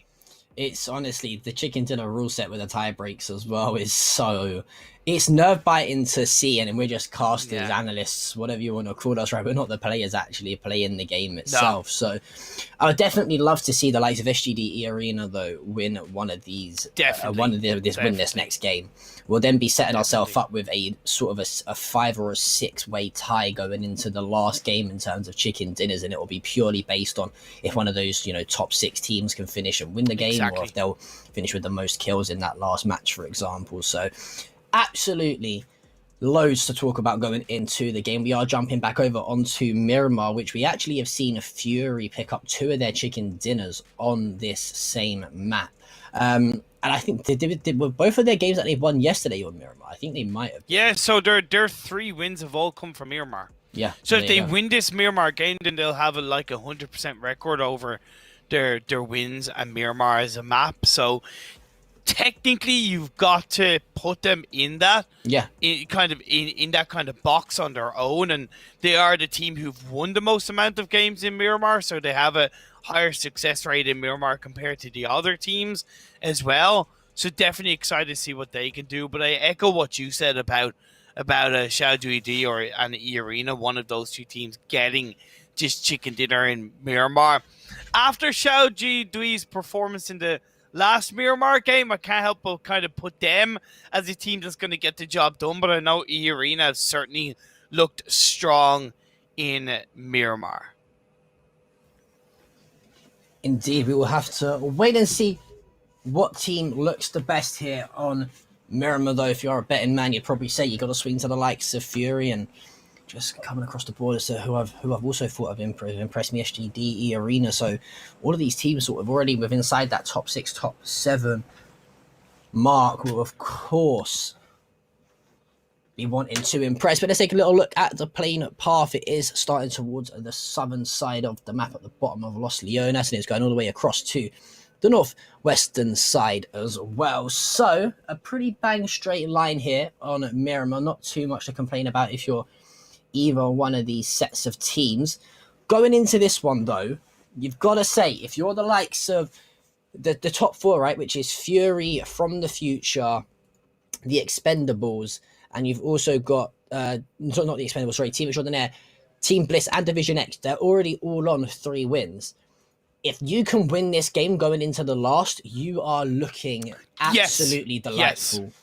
Yes, that is one thing we also need to consider. We've highlighted how we'd like to see one of 2 teams get a 3rd chicken dinner to make that final game interesting.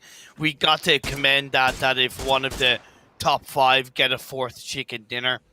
especially I suppose especially Fury, being perfectly honest. If Fury wins this game, they've won the tournament, because even if another team wins the final match, Fury will be ahead in kills. So this is like a really important game for Fury. Like a massively important game. This is the tournament winning game for Fury. Yeah, I completely agree, 100%, because I think, I mean, bar any late minute dramas going into the last game, if Fury win this, you got to look at the likes of probably from the future dropping like a 30 kill, 40 kill win, which is a very, very hard task to do indeed. So from the future, for example, if they win this, you pretty much bank them to win the tournament, and probably proves a lot of people wrong, myself in particular. Going into yesterday, I said, just judging off of the first 3 or so days worth of gameplay, they didn't look that great. They didn't look amazing, to be totally honest with you. I thought they were going to take the approach of they're just trying a new few things going into PGC, but they really turned on the afterburners yesterday and continued it here today, as they are just obviously this one game away from most likely picking up this win in the regional finals of the AOC Masters. And already you can see not a lot of engagements happening compared to early on, but that zone is pretty much a mirror matchup of what we saw in game number 1. It's a bit more of a pain in the ass because it's even more up north, being honest, John. Like, it has Oasis, and it's so far up north that the first 10% of the north part of the circle is out of bounds.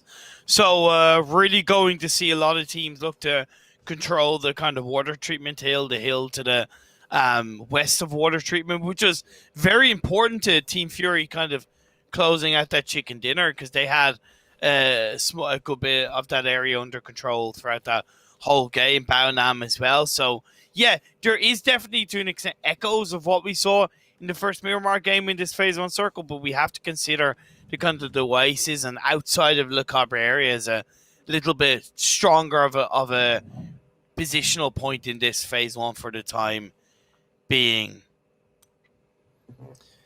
It's got a PMA though, or I say the solo player of KMF1 over towards DK Limitless. They're both very split away from their teams. He's trying to isolate a 1v1 here, and just taking a little look across the board in terms of what teams are starting to get up and running and underway sooner rather than later here. It looks like the side of the Expendables over towards El Pozo. They're already set up nicely towards that zone. Colony Myth already getting themselves set up as well in a few compounds. And I mean, well, that's going to be Limitless, who falls out to KMF1, unfortunately. And I mean, it's just the BM as well. Don't get disqualified. Don't get disqualified from the competition, my friend. Isn't that what happened with those two teams again in the first Miramar game, where there's that little bit of? I mean, like I said, these teams have played against each other so much. They know each other so well. It's probably just a little. Oh no! No, Flood, be careful! Oh, Flood! Oh, Insights run over Ronan as well. Did Insight run over Ronan? I saw Ronan talk, but yeah, he ran him over. I presumed it was one of the DK players. No, it was a team knock on to Ronan. Mastodon's going to try and find Flood with the nade. He's so lucky. Flood timed that run back just ever. Oh, the timing on that couldn't have been any better. He runs away from the first nade, runs away from the second as well, and all players back up for Fury, and that nearly was a disastrous start here to the game. It really was, and I think they're kind of respecting the fact that they nearly lost a player around her. Waikika Mukau is looking to join up and support Flood in that area of the map on the kind of hillside, while Ronan and Insight hold on to kind of towards the south side. DK are pinched. They are down to 3 players as well.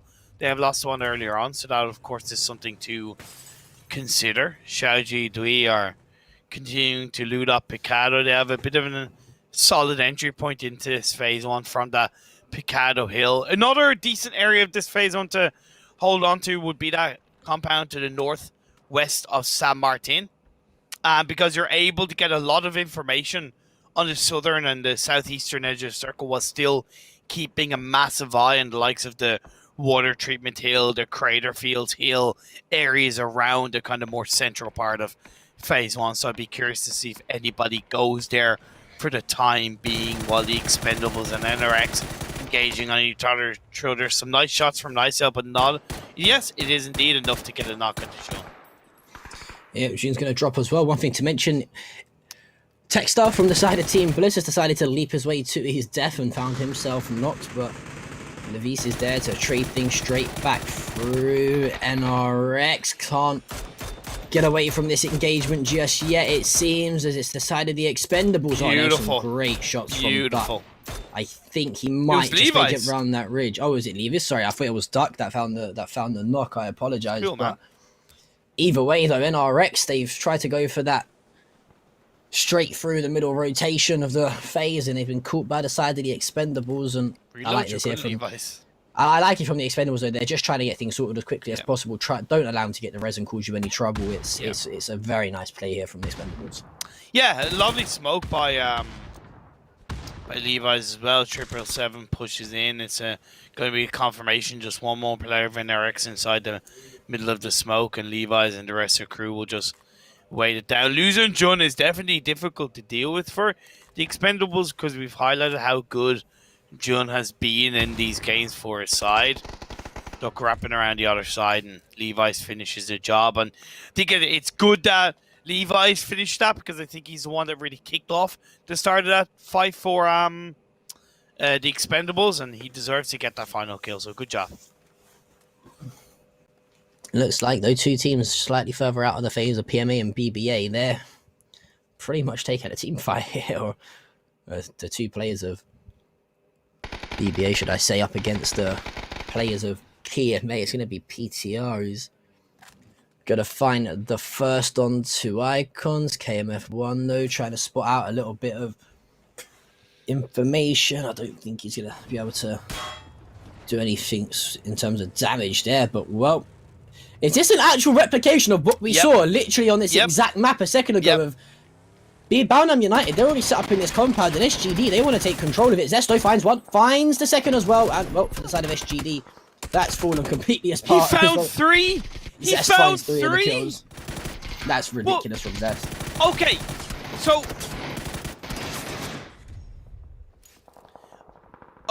Okay, so I've got a little bit of... I'm glad Boundham cleaned out Xiao GD, and I appreciate Xiao GD pushing in as a full squad. Zest did rip them apart. However, Boundham, you kind of got to recognize that if the phase one is somewhat complementary to what we saw in the first Miramar match of the day, and that compound was a pretty big compound for teams pushing in on, why would you still only have one player there in phase one, right? It's kind of like not really learning from your mistakes. They still clean it up, and you know that response is there, but they didn't need to lose a player, right? That's kind of my point. They didn't need to lose a player. Yeah. It's, I guess maybe the only thing I can think of is that maybe they thought, well, okay, SGD have done this rotation before. They didn't win it the first time. Maybe that SGD won't make the same mistake twice. But maybe. I think if you're Boundham, though, you've got to say just better safe than sorry, right? In terms of strength and numbers, it does 2-2. 2-2 would have been good. Unfortunately for them, though, they do lose Zest, but not before he did pretty much all the damage that he needed for his team. Oh, yeah. Well, that phase has shifted slightly further north here, and I'm not even too sure how much of this zone is going to be accessible by the time we hit, like, phase 4 or 5. It's a disgusting circle shift for the players. Beautiful for us because it's in areas of the map that we wouldn't really see circle shifts ending. You've got all of Oasis in play. Oasis is one of those kind of like areas of the map where not only is it far less known to the teams in terms of the little dips and little ridges, but in my experience, you have kind of pockets of buildings that you're able to hold on to, but moving from kind of one side of Oasis to the other is very tricky because there could be some hidden players inside some of the buildings. You can't really get all of the information. It's incredibly frustrating, and I don't think teams want to go into Oasis unless they absolutely have to, and so far nobody is there. They're all on the very edge of it. Extraordinaire rotating in on towards that kind of southwestern edge of it. Kingsayers are rotating into the circle from the eastern edge. Bad Boys Alliance are on the northern edge, and DKG, Division X Gaming, are on towards that kind of western side of the Oasis. So far, nobody's in the center of Oasis. Yeah, it doesn't surprise me. It's a position on the map that can really be 50-50, and that good old saying, it's all swings and roundabouts in terms of gunfights, can definitely come into equation. But for the side of Colony, trying to take a few shots over towards Made in Thailand. Jacob not landing any shots there, unlike him. We think for the side of Made in Thailand, he's performed very well so far already today, though. I like the position that E-Arena has taken up, though. To be totally honest with you, they've got up towards the northwestern side of that zone, using the big cliff and hill lines to sort of be the team that rain fire down onto them with bullets, and I like it a lot. The Team Bliss have tried to opt to do a similar thing, though, but I think E-Arena at the moment probably have one of the best spots here in terms of this phase. Yeah, I agree with you on E-Arena's position. It's not as viable because the northern side of this phase 2 and the northern side of the circles in general are probably less likely to stay within the bounds of phase 3, phase 4, but it is still something that they can play around with on the kind of western edge and the southwestern edge, etc., etc. I think the Expendables are probably in a little bit of a better position on the western edge. They're able to move in towards the compound as Team Extraordinaire, doing everything they can to hold their ground as they go a little bit deeper into Oasis than expected, but it's not too deep that they're not able to move out of it should they have to, and they are able to do a lot of work onto Fury. Let's see if they can do that work. As a team putting in a little bit of work was the team that I highlighted as the Arena, as Sissy's going to drop Monty, and that's a huge player to find yourself knocked if you're the side of Team Bliss. He's really led the way in terms of damage and the kill department for the squad of Bliss. But one thing, we mentioned this a lot, and I feel like a broken record, but the split that E-Arena run is always so good. They're actually in a 1-1-1-1 split right now in terms of control over the phase. So what they're trying to say is, no matter which way this phase shifts, that is perfect. That is a beautiful shift in terms of what's going to happen soon for them. And I mean, if you're gonna be at E-Arena, if this shift can continue to go towards the western side of this phase, you're looking in a very good spot. But Colony, though, doing a little bit of work over towards the side of Team Bliss, back and forth trades there as a nade and a knock apiece. Lovely money. Comes through a few more. That's a great money from Calves. He's gonna find one. One is traded, but it's not really enough to kind of keep Colony alive because they were in a bit of a 2-2 split. And I appreciate that from Team Bliss, by the way. They went for that crash. They knew their position in the circle as it shifted was extremely compromised, and they made a play, they made a pull, and it's something we haven't seen all the time from Bliss, as they tend to be in the past a bit more of an edge of circle team. But as they're trying to adjust and adapt to the lobby, and with this kind of circle in play, I think it was great that they went for that push. And E-Arena highlighting them a little bit more. They have still got that split, but they're much closer together, because as that phase 3 went over to the east, kind of their side of the circle is going to become a tiny bit more congested with players and teams. So being a little bit closer together will allow them to control the circle a lot more. Squad of Fury, though, just slightly behind the split players of Team Extraordinaire and the squad of BBA on that eastern side. So that will be a engagement we await to see later on, though. Dr. Logi's going to fall to the hands of, I think it was KMF1 for the side of PMA. The crash from Fury, though. I like this. I like it a lot, as Papachulo's going to fall. Fury get control of the compound just outside the northwestern side of Oasis, and well, that's the risk that you run there if you're the side of Team Extraordinaire playing a split so late on in this game, especially with the way it looks like this phase is set up. But Fury, they've now got to deal with the squad of Bad Boys Alliance. Yeah, Bad Boys have a couple of little dips to play around. Looking at the Expendables, I highlighted that they were in a good spot.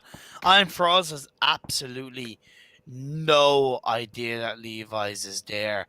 To trigger discipline from Levi's just to wait it out hold it down. How quickly is he going to be able to get on towards that mountaintop? Indeed, he's made it in. Iron for us is unwittingly, unknowingly kind of moving away from Levi, so they're chasing each other for the time being as we get into this phase 4 shift.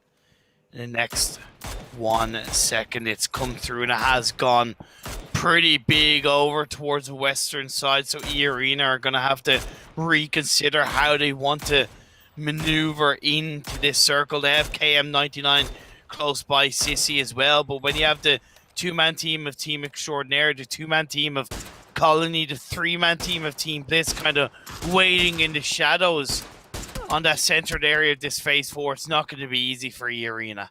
Yeah, it's going to be very hard. That's the risk that comes with sometimes the potential reward of playing such a heavy split and trying to set up in a power spot and predicting which way that phase might shift and move. If it shifts the other way, you're left in an awful situation to try and come in later on at the later stages of the game. But one team that's not in the best of spots either is DK as well. Colony and Myth combined for a few kills apiece to clean a few of those players up, and all of a sudden they're down to their last player. Master Dude is going to get focused. Insight drops to Logfee, and that's going to be the kill confirmed by IQ 500. So we mentioned the squad of Fury. It looks like they're going for a bit of aggressive push over towards their compound of DXG here, and well, DXG seems to be holding them out just well, but Mastodon probably going to fall here in the hands of Killer. Yeah, using that smoke to keep himself alive. From the Future have a great spot, by the way, inside this circle. We haven't really talked about them in this game, but on that southern edge, it's absolutely bang on. Team Myth as well, one of the strongest compounds. 2 buildings in play, 3-1 spread, absolutely integral by the side of the road. It's Bad Boys Alliance trying to hold things down. Fury did try to send 1 player across towards Division X, and they end up paying the price. I think Fury are going to try and play a little bit more and towards the northern edge of this circle. They have to get rid of Bad Boys Alliance first, and as soon as they do, it should be a little bit more easy peasy lemon squeezy.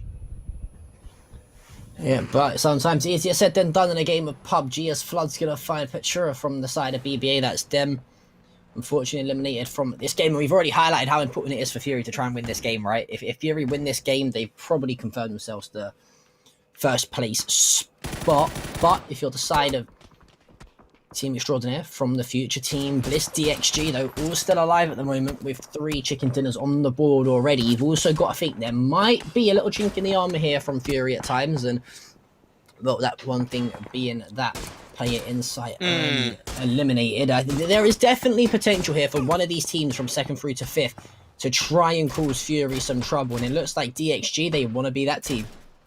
Yeah, for sure. And but here's the thing, Fury were so like in that position where they couldn't really do anything other than try to play around Bad Boys Alliance. It's just unfortunate that Team Extraordinaire are coming in for a little bit of a third party behind, but it's good play from Division X Gaming, sending GigaCon 4 to try and like recognize that, hey, we can't give Fury too much room to maneuver into a circle. We can't give them too much of an advantage. That north shift does keep Myth's compound absolutely on point inside this circle.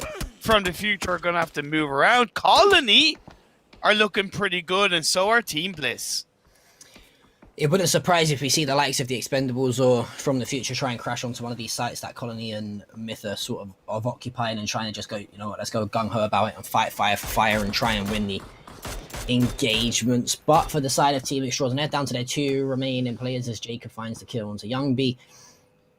They are up towards the northern side. They have got a few players of E Arena to try and deal with, as they are trying to clean up the kills onto that solo remaining player for Fury, that is Flood. So it looks like Fury could potentially be dropping out of that top spot here in this final game. But let's not take anything away from Flood. He's a very talented individual player and has the potential here to do some crazy, crazy stuff. But how are these players going to go about rotating here? The likes of From the Future, from the side of the Expendables. Do you crash onto a team and try and take their spot, or do you slowly try to edge in?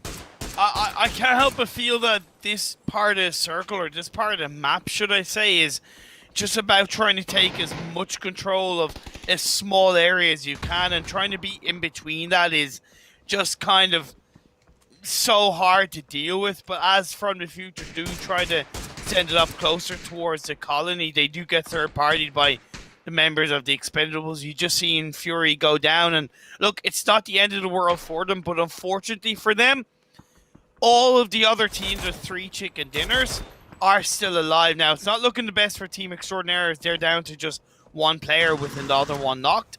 But Team Bliss with 3, From the Future with 3, and Division X Gaming with the full squad up. Any one of those getting this chicken dinner, and it's all for Fury to do in the final match. I don't want to sound too crazy here, so forgive me if I do, Imperium, but Made in Thailand, they're on 103 kills right now. If they pick up the chicken dinner here with, say, a 15 kill win, that puts them on around the 120 region, and well, they pick up the 3rd win with a high kill chicken dinner in our last game coming up next on Erangel. They could be looking to leapfrog their way from 9th in to 1st, but I think that's very much wishful thinking from myself. It's very doable though. It is doable. It is not wishful thinking, man. I'm sorry, that's not. Give yourself more credit for that. Myth have proven themselves. It's a really good thing that you bring on board in this game alone. They have the biggest advantage. They have the best position. Indeed, yes, they do need to get quite a good few kills around, of course. But they've proven they can in the past, and they'll continue to prove it again. It's going to come down to that final match for them. But again, give yourself credit for that. It's not crazy at all, my friend. Yeah, I think the Expendables aren't far behind them as well. I mean, they got 114 kills, so the same situation from them. You'd probably think, though, the likes of Made in Thailand would have the upper advantage in this game. One of the best positions, or at least was one of the best positions, as that phase has shifted slightly further northwest. And you're looking at the likes of Team Bliss now, in and around the compound. They're looking rather good. You've got From the Future already set up, locked down their spots towards these ridge lines. As well, there's a lot of open plains to work with here in this zone, and a natural cover is going to be a must. It has been match 9 since Team Bliss won a chicken dinner, so they're certainly starving. Colony, though, Momo trying to keep himself going strong as they play towards the blue. You got the last 2 players of the Expendables in play. It's a 2-2 Team Extraordinaire go down. That's great for Fury. That is great for Fury, because the 2nd place team are eliminated, and now only 3 of the remaining 7 teams have 3 juicy chicken dinners on board. The rest have 2 or less. And that's exactly what Fury wants to see, is From the Future trying to push on by out of the shack, trying to control Myth as they are coming in from behind. This is great for Jacob with that mini 14. Yeah, the side though of Myth, you notice what they did with their U-tool, putting that wall of smokes up to try and give themselves a little bit more cover to work with. It's not worked too much though, as Sissy's going to find the knock onto Man. Unfortunately, I think one of the sides of players from that's beautiful. You're very much a dead man walking there. Hikaru is like that though from Made in Thailand. They're a team that mentioned, can they get some frags on the board? And that's exactly what they've done, as they've now put 3 on the board in this game. They jump up to 104 kills. They're looking pretty decent for this chicken dinner. They still got a hold of a very nice spot indeed, though. In terms of the next phase shift in 40 seconds time, it can prove absolutely pivotal. If it starts to shift towards the south, the team of Bliss, Made in Thailand, they're looking great. But as I say that, though, it's going to be Colony to try and come in on the 3rd party. Yeah, but here's the thing. Myth still got to give them credit. Like, look at that. They take them down because the second they took down the 2 players in From the Future in the shack, they recognized that, wait, we could be the ones that could have that happen to us. So they instantly kind of not move away from the shack, but they don't rely on it, right? They spread themselves out, and Colony may be a little bit too late for a 3rd party. Can't do much about it, but that's still fantastic reactions from Team Myth. Fantastic proactivity from Team Myth as phase 7 pops up, and it centralizes extremely nicely, because guess what? The only person that's inside the circle is the last player of From the Future and one of the Division X players. Everybody else is outside. Team Bliss's kind of one of their kind of small warehouses is like just about in the circle, so they aren't too far away. But for everybody else, this is so difficult, because this kind of phase, John, they're all playing edge of circle.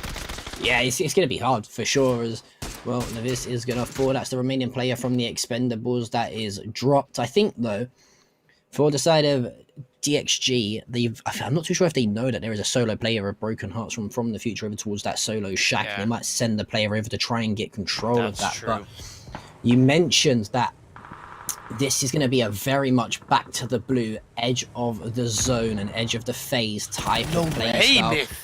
Made in Thailand though, they're going so aggressively. They're sending it over towards the side of Team Bliss, and I absolutely love this from the squad of Made to Thailand.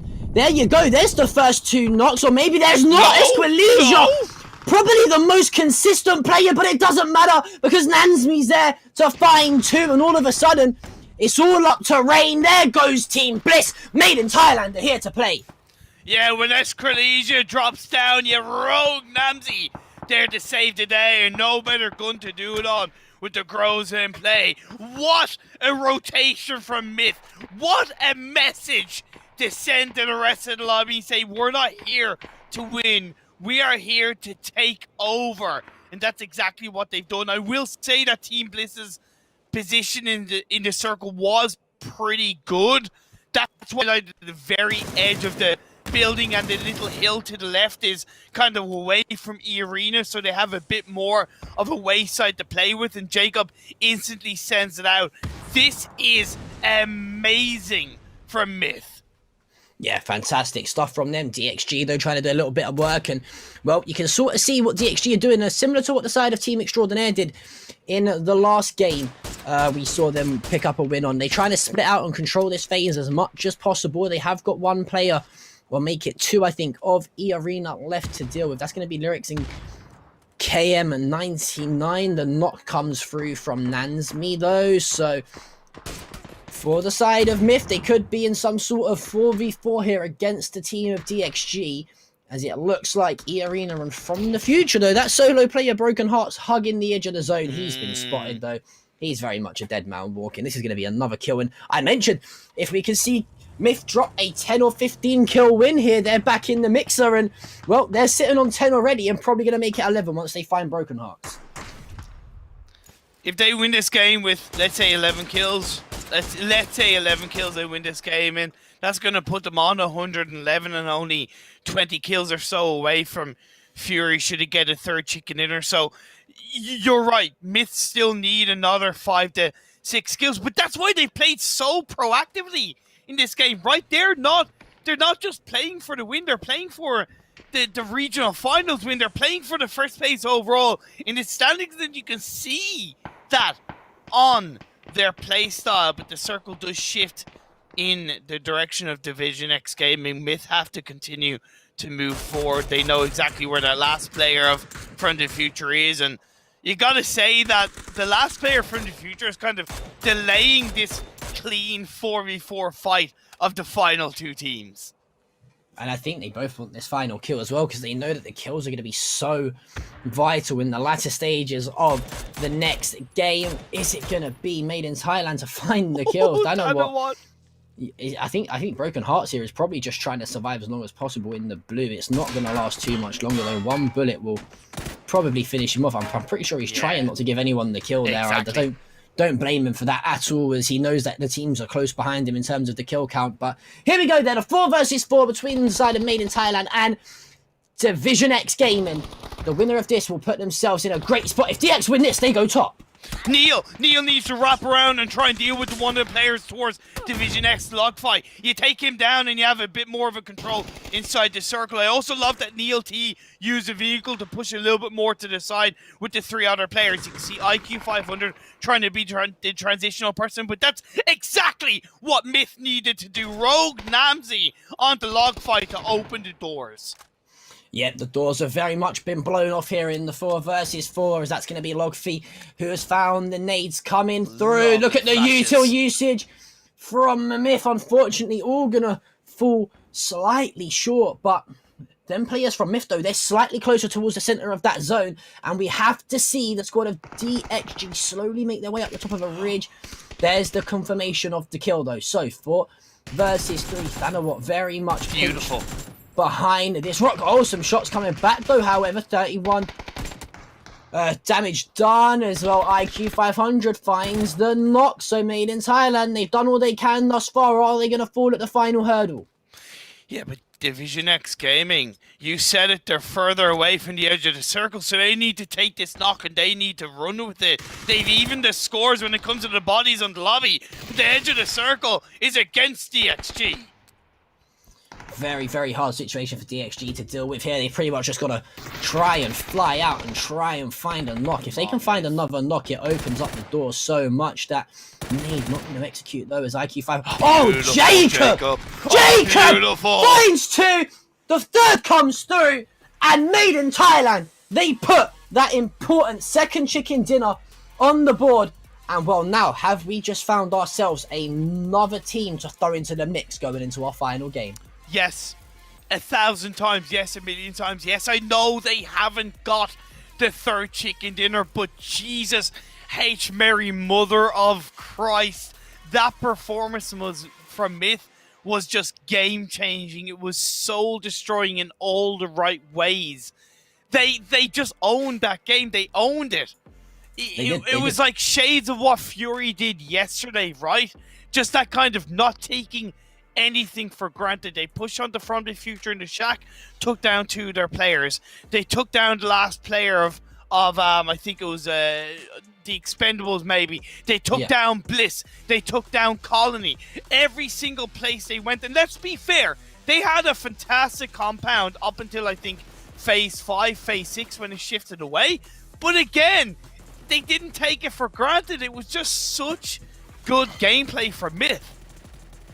Well, I can confirm that Made in Thailand got 15 kills in that game and the chicken dinner as well. So I'm really excited to see our leaderboards in a few minutes' time. But, well, this was the fight we saw earlier on between the Expendables and NRX, just rotating blindly through the middle of this sort of cliff line here. And it's only going to result in one thing, in your team dying. But, boy, oh boy, going into this last game, we've got ourselves something fantastic set up. And well, if there's one team probably that'll be a little bit disappointed in the fact that Made in Thailand have won that, it's probably Team Bliss. Because Team Bliss had a fantastic selection of buildings. I think it was like a bit of a warehouse building over towards one of the compounds they were in that was slightly in the zone ever still. This is how Zest found 3 there against the squad of SGD. I will never know. But if you're the side of Team Bliss there, you can't have all died that easily to Made in Thailand. No, but like with the way Made in Thailand pushed in, let's be fair, they didn't really give Team Bliss any amount of time to really react. It didn't really give them any amount of time to reposition. So honestly, it was the perfect push by Made in Thailand. I'm not really going to hold that against Team Bliss. The team that's probably, unfortunately, and not even against them as well, that's going to be a little bit more frustrated with that game is Division X. Because that win would have put them in first place from Chicken Dinners, right? That would have been that 4th win from Division X, one ahead of Fury, and it would have put so much more pressure on not only Fury, but every single other team behind Division X, whereas now that door is still wide open and Division X have it all to do again in the final match. Confidence. I don't think people realize how much of a big thing confidence really is in any battle royale, you know. To be totally honest with you, it's if you're DXG there, you win that game, like you said, you're looking at such a great spot going into the last. All you got to make sure you do is pretty much make sure that Fury don't win that game. And because I'm pretty sure DXG are sort of around a similar sort of kill barrier that all the other teams are outside of 73 Fury. So, well, let's take a little look at our leaderboards here. And from Made in Thailand, they are just a 18 kill win away from taking top spot off of Fury. Extraordinaire behind them. This is, we are in for an absolute treat here, Imperium, by the way, going into this last game. It's gonna be ridiculous. Like, Fury have this, like, I wouldn't be surprised if Fury maybe do a little bit of target dropping in this final match. And it's easier said than done, but I wouldn't be surprised if they maybe dropped on Division X or Team Extraordinaire or From the Future or Team Bliss, because they can't control every one of those teams results, but if they can control one, it takes away one extra team that can take the win away, right? I completely agree. I completely agree with you. So I really wouldn't be surprised if we saw that in the final match. For other teams, you've got to get the win. With the amount of kills that Fury have as a lead, it's gonna come down to that golden chicken dinner. Yeah, could potentially do so. But we'll be back with our final game here in the AOC Masters Tournament 2021. We're heading to Erangel. Don't go anywhere.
Ladies and gentlemen, the time is here. We're finally heading into our final game of the AOC Masters Tournament of 2021. My name is John P, joined for the last time, may I say, which is a very upsetting statement to make by the lovely Imperium. What an event we've seen thus far. That last game with Made in Thailand winning it has thrown yet another potential spanner in the works for our live standings. We've got probably 8 teams coming into this that could take home first place. Pretty much hit the nail on the head. It is, of course, Fury's tournament to lose at the moment. They hold on to that top spot with over 130 kills and those 3 chicken dinners, but they are on the same amount of chicken dinners as 4 other teams. You've then got Myth, who've had a massive game. They need to repeat that, though. They need around 16 kills, 17 kills, and that chicken dinner for them to overtake Fury. That's the biggest challenge for them, to be perfectly honest. Maybe they drop on Fury, right? Maybe they drop on Fury and hope that they get the squad wipe. It means that Fury gets 0 kills and then they have it all to do. Of course, that's something Myth could do. It's doable, and it wouldn't be out of the ordinary. We see it a lot in loads of different events, for example, and other games we've seen. It's a viable tactic to play. Honestly, if you get them off the map straight away, you're then looking at, okay, this is the panic stations start going for these teams. It might put a few other teams under pressure, and that's why it wouldn't surprise me if you see either SGD or the Expendables try to do it. Because, okay, if they win this, if they win this next game, they can still technically finish in first place, but it's going to be a lot harder to do so than some of the other teams. And with that Pachinki drop spot always contested, maybe they're the team to do it. Maybe they are. 17 seconds away from getting into our final match of this tournament. Of course, massive shout out to everybody watching. Massive shout out to all of the producers, the back end staff. Mutan Roshi, our producer, over the last 4 to 5 days. Jay's in the first couple of days. AOY helping organize, and all of the other talent across this tournament. Thank you so much to everybody for being involved. To everybody watching as well, it's been an honor and a pleasure to cast these games, to cast with yourself, John. And of course, if you have any kind of feedback, don't be afraid to hit any of us up over DM on social media and let us know how we got on. But into the final game we go, John. Into the final game we do. And of course, like you mentioned, you got to say a huge thank you to AOC. So do not forget, guys, AOC are not only providing us with a super exciting event, but they also have much more special offers to bring you guys, depending on what region and country you might potentially be from. And for more information, please go over and check out AOC Monitor via Facebook. And speaking of Facebook, don't forget you can keep up to date with all our tournament tracking there as well, although this is the last game. If you want to know anything between the different tournament results and any updates on upcoming tournaments, make sure you follow us on the AOC Monitor Facebook page or Meneski TV_TH as well. But it looks like Pachinki is going to be contested once again between these 2 teams. Yeah, I'm a little bit surprised that Xiaojuidi have dropped there.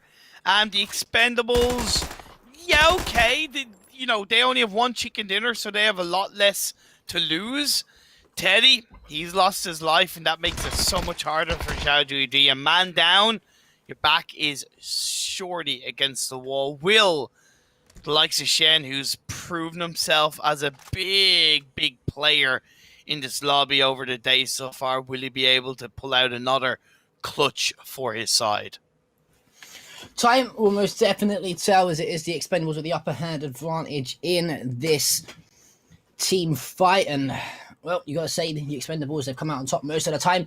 Let's take a look at this zone, though, as it is over towards the western side of the map. George Pole slap bang in the middle of it as well.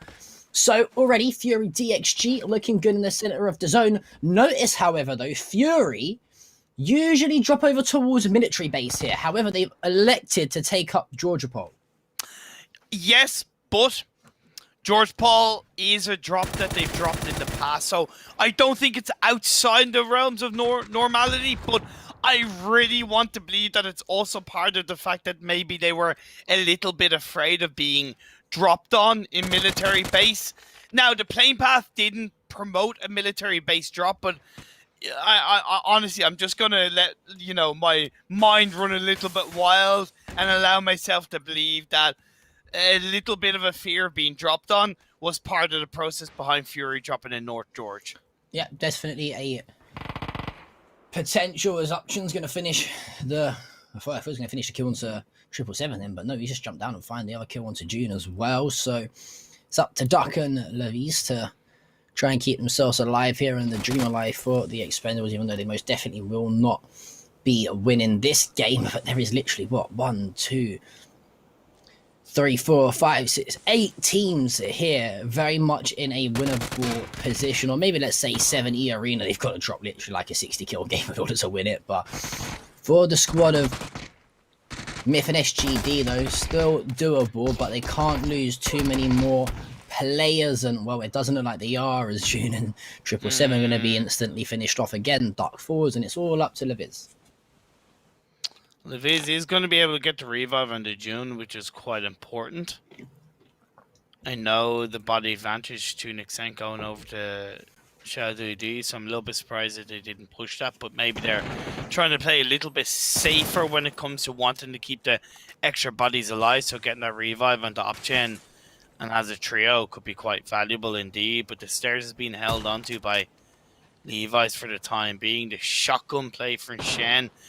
They say let freedom reign with the shotgun blast, well, let's see if that happens for Xiao GD against the Expendables.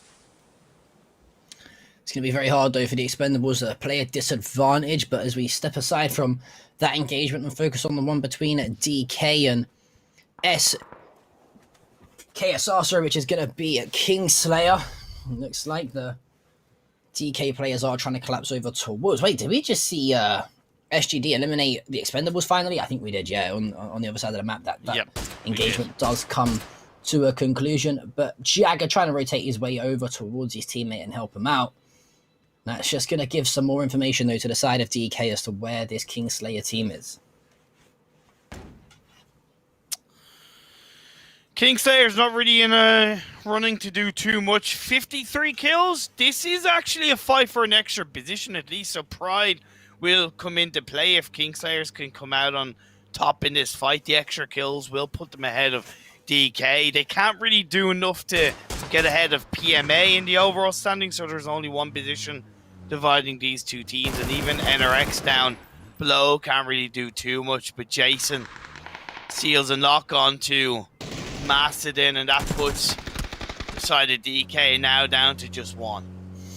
Yeah, it was looking good momentarily for the side of DK Esports, but Kingslayer flip the table once again and turn the tides, and well, there you go, DK unlucky, my friends. Not the best of performances in the OC Masters out of them, you would say, as they bow out here in 14th or 15th spot, should I say, with 14 teams remaining. I just want to take a little look as to where these teams are now set up on the map. We have seen a lot of players and teams start to head over towards the middle of that zone. It's only the likes of Blisk, KSR, Team Extraordinaire, for example, and even BBA at times that are outside of that initial phase 1 circle. Flood going for some very ambitious shots over towards this team up on the hill. I think that's the squad of BBA. PMA.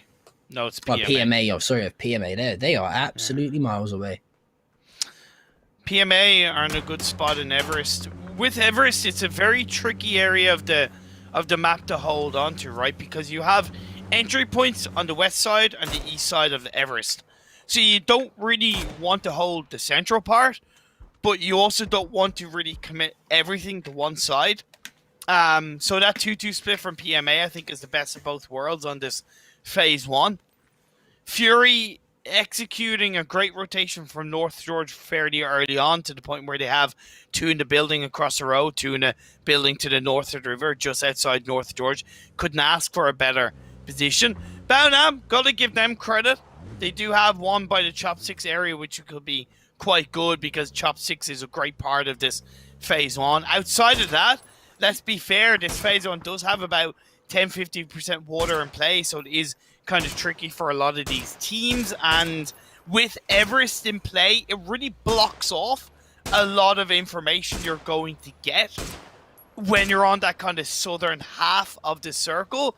So it's something that the teams will really need to consider when it comes to that phase 2 shift.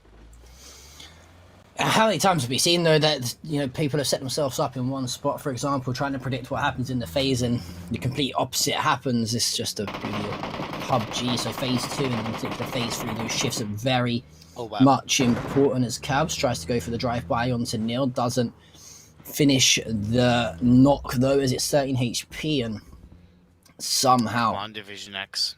getting away. Division X though, they're in not a bad spot themselves here. They got a nice 1-2. I think they're in a 1-2-1 split here. It's more of a 3-1 split to be fair with you, but a very nice split across the southern side of Georgia Pole. But for the side of NRX though, they are still looking to try and cause a bit of damage. Got from the fire just to the eastern side, joined by PMA, Colony, and Myth as well. And E-Arena, they're going for that late rotation into the southern side of the desert. I just don't want Division X to be making those kind of silly mistakes and not really being joined up as a full squad at the right time. And, 1-2 minutes into phase 1 blue zone, phase 1 going into phase 2, and you're kind of still not really solidified like that. It's not really, I'm a little bit worried about them because they need this win to win the tournament. They're only on 83 kills, so anything but a chicken dinner is going to keep them in the same spot they are. They could overtake Team Bliss in 4th to give them credit if they get extra kills. That's not what they want. They want the first place. Yeah, Bliss though, unfortunately, gonna lose one player. That's gonna be Rain. Monty can't afford to drop here. Why go so deep? Yeah, it's a costly play from Bliss as well. 2 players now probably gonna be out of the equation. Textile, okay with the 3 kills. It's all up now to the solo player from BBA. They've got to get Monty back up and into the action as quickly as possible. That solo player from BBA is like way further away. There's no way he's joining up with the rest of his team. Luckily though, for the squad of Team Bliss, you mentioned that final remaining player, Halim Moonen, very, very much far away from his squad. So Team Bliss, not as bad as what it could have been, but still such a risky play from them though. They want to try and get the kills and obviously make themselves look better on, but they're in the stage right now. All they've got to do is win the game. The shift comes in, and it's going towards the south, and for the side of DXG, the likes of Colony, even E-Arena and NRX, who are hugging that coastline, not a bad shift for them. This is very, very good, but also kind of bad, because it's very good that it eliminates a lot of the water that was in play. It does open the door for some really solid areas of the map to be held onto, like you said, on that kind of southwestern side with E-Arena, with kind of NRX, with Colony. But it's also tricky for the teams coming from the north, because they're going through maybe the bridge of North George into South George, and yes, that's a stopgap, but it's not really the best spot to be in. You can go up through Everest, but that's going to be easier said than done. And then if you wrap around Everest, you're kind of going in a little bit blind into the circle. So, the ups and downs, the good and bads are there for this phase 2 shift. I wasn't expecting to be so massive in a southerly direction, but it's there. The radio towers in play. Kingslayer is being put under pressure by Myth. They need as many kills as they can get, John. As many kills as they can get. Yeah, well, they're going to start off with at least 2 as Jason and Jagger both gonna fall. And, well, for the side of Myth, it wouldn't surprise if they try to impress and find the remaining kills. They do so at least find 1, as in it's going to be Yan who drops. It's all up to 1-1. And, well, I mentioned Colony were in a bit of a good spot. They've actually dropped 2 players as well as PMA who are doing the work there. 1-1 has been spotted though. Is he going to find the kills? Nearly walks into a bit of fire from the Molly momentarily. Only a matter of time. I like this from Myth though. They know that they have to play aggressive. They have to try and put these kills on the board if they're going to get themselves towards the top spot. Kingslayer's eliminated, and Myth, well, they're continuing strongly. They are indeed. They did lose a player, so it kind of hurts them a little bit, but they also can't use that as an excuse to not be proactive, to not be aggressive. It's kind of do or die. It's now or never for the side of Myth in this game, as PMA pushing in on towards Colony. You highlighted that PMA had already lost 2 players. Well, PMA, they're down to 1. It's a clean 1v1. 1 inside the building, 1 outside the building. The 2 players of each team are just crawling their way through. Lovely pre-fire shots in the doorway from Momo. KMF1, he's down to 12 health. He knows he can't really pull off a first aid, and that's going to be PMA down. Colony will survive as a trio. I think maybe not, because Baonam, they're coming in for a third party. Yeah, well, here come Baonam. They've known that these players in here are. That is a lovely nade. That is a beautiful nade from Zeth as he cleans up the 2 remaining kills. So then, in terms of the way our live standings are sitting, Fury still at the top spot with the 3 chicken dinners, 134 kills close behind them with 93 and 90 kills and 3 chicken dinners of Team Extraordinaire. And from the future, it's starting to look like whoever wins this game will probably win this event. Outside of Baonam and I think maybe 2 teams. Outside of those 2, it's very, very exciting. Like we said, Fury technically don't need to win. They just need to stop every other team, or help stop every other team with 3 chicken dinners from grabbing that golden game number 4. They are going very close into the hands from the future, rotating on that coastal line, beach side dip, and it seems like they have to rethink how they move, because from the future, credit to them, are saying, no, you shall not pass. We will not let you get anywhere close to us. Yeah, I like it. I like it from the future. They have to try and hold Fury out as long as possible here. The side of Fury, they've got so much room to work with on the eastern side. Or actually saying that, though, they don't really have too much, because they've got DXG just there, and so NRX are there too. So, I mean, other than the likes of Myth, SGD, and probably E Arena, everyone else is really close together. These 3 other teams, though, they've got a very good occupation of the middle of the zone. You know, they're pretty much controlling the middle of the zone in a straight line across from west to east. And for Maiden Thailand, they've got to consider that there's 34 players left alive, and they're on 3 kills. They need a good 15 more, so they need to take out like half of this lobby. I know their position right now is inside the circle, but it's also not giving them that much information towards the kind of radio tower hill in my eyes.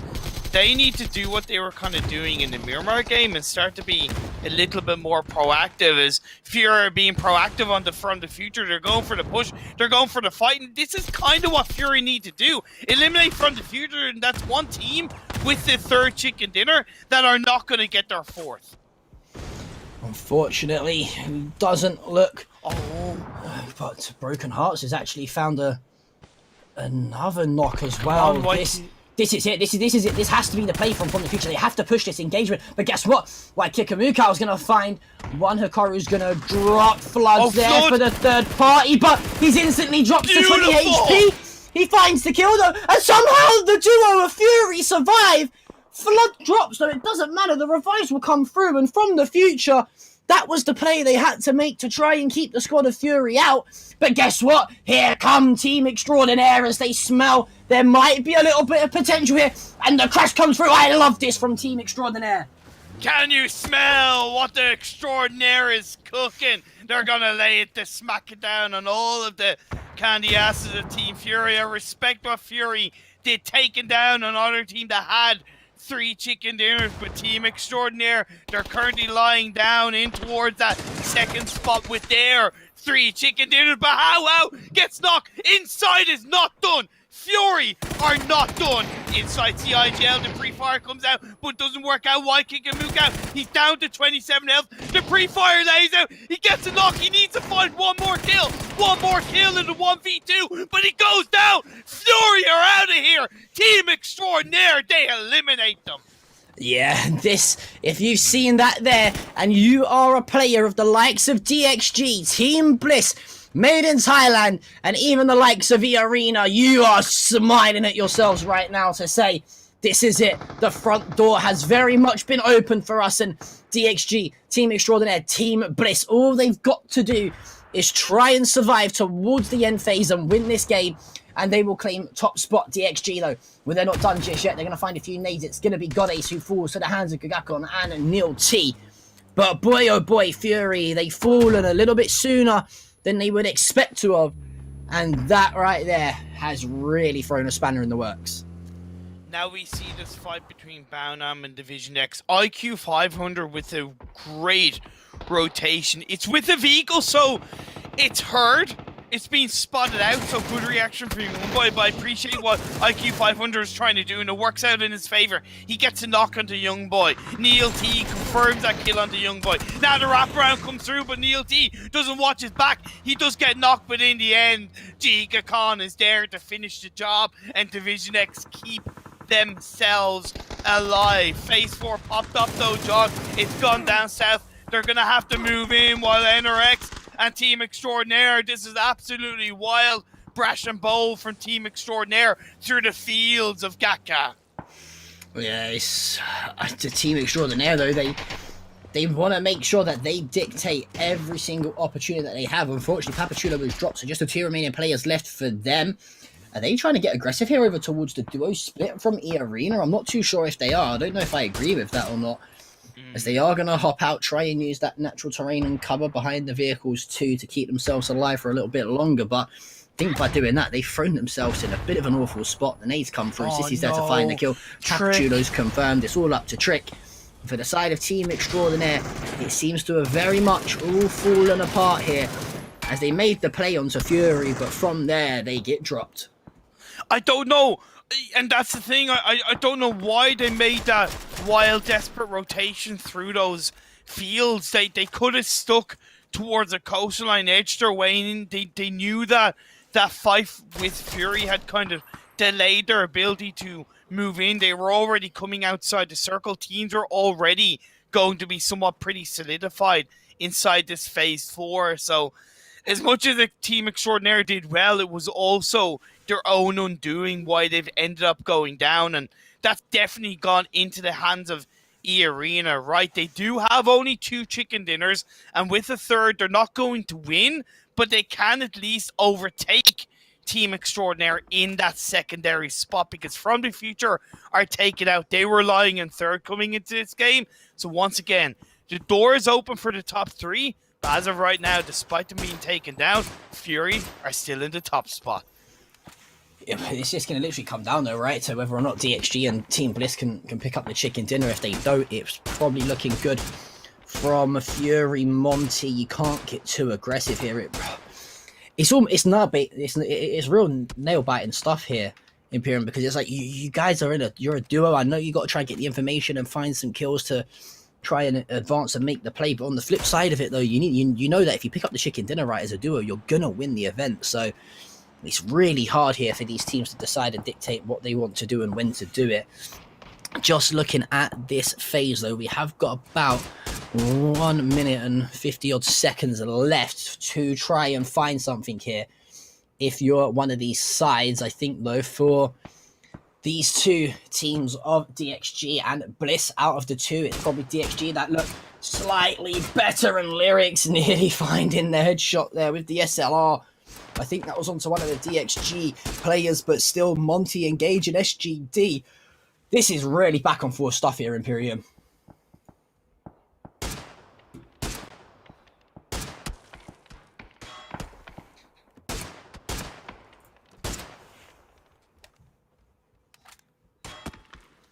They haven't. They really haven't. I think they're probably out of it now in terms of kill count as well. I mean, unless they decide to just hop in vehicles and absolutely fly everybody on the map. But yeah, it's going to be hard to do. Easier said than done. But you're probably looking at DXG now. They were our game number 1 winners. Can they finish off the event with a win as well and claim top spot?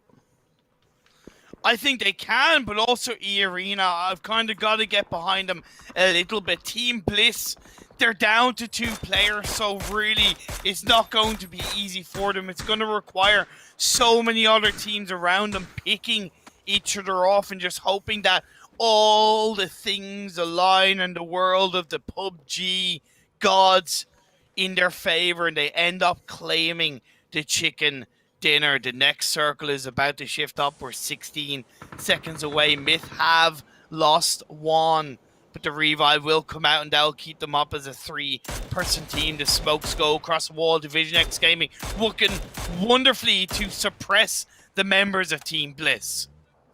Yeah, I like it a lot from Division X. They're just trying to keep them as far away from the zone as possible. You'd say their rotation path slightly easier to deal with on the northern side of the zone than the likes of Bliss, who have got SGD too close probably for comfort for their liking, and Yeah.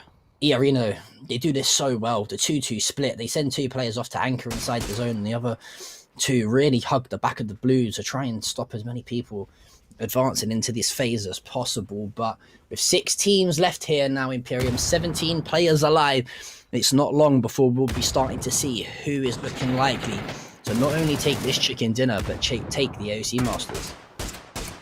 Nice shots by Faraz to continue suppression onto NRX. NRX are doing what they can to hold things down, but a lovely couple of shots and a nade between KM99 and Faraz to help finish off NRX with the help of Division X Gaming. Boom, down NRX goes. Sayonara, Konnichiwa. Thank you so much to NRX for competing in this AOC Masters Regional Finals Tournament and representing your team and country. But the game goes on. We're down to our final 5 teams. 15 players left alive. Division X Gaming, Logfire, his vehicle is going to roll over. No, not quite. He keeps it going, just like this team is keeping their own game going, but they're getting so much closer to the arena. Yeah, I think luckily for them, there is somewhat of a dip in this flat line that they can use as it's sort of like a half ridge, if you want to call it that, to try and use. It's very, very hard for them, though. No matter what, though, I think it's going to be Team Blisto still with 3 chicken dinners on the board, trying to make things work. They're literally just walking into the line of sight for SGD here. It's going to be very hard for them. But here we go, the engagement between E-Arena and Division X look like it's getting underway. Now, for Bliss, I think they could have done one thing. One thing they probably could have done, and it's completely silly, might not have worked out, but they actually could have gone into the blue around kind of the side of the hill and avoided Xiaoji Dui. That could have worked out. They would have taken a decent bit of blue damage, but either way, they've gotten closer to the edge of the circle for the time being. Division X, E-Arena. This is such an important fight for Division X. They're currently in 5th spot on 83 kills. It's gonna be so tough, as they are gonna fall one player though. It's Faros, or Luffy, sorry, as Faros takes him down. And well, for the side of TXG, it's all fallen apart from them. Oh no, they wiped, and well, now it looks like Team Fury are in pole position to take home the title with AOC Masters 2021. We've not confirmed it just yet because we're not too sure what the leaderboards will look like after this game with missed kills.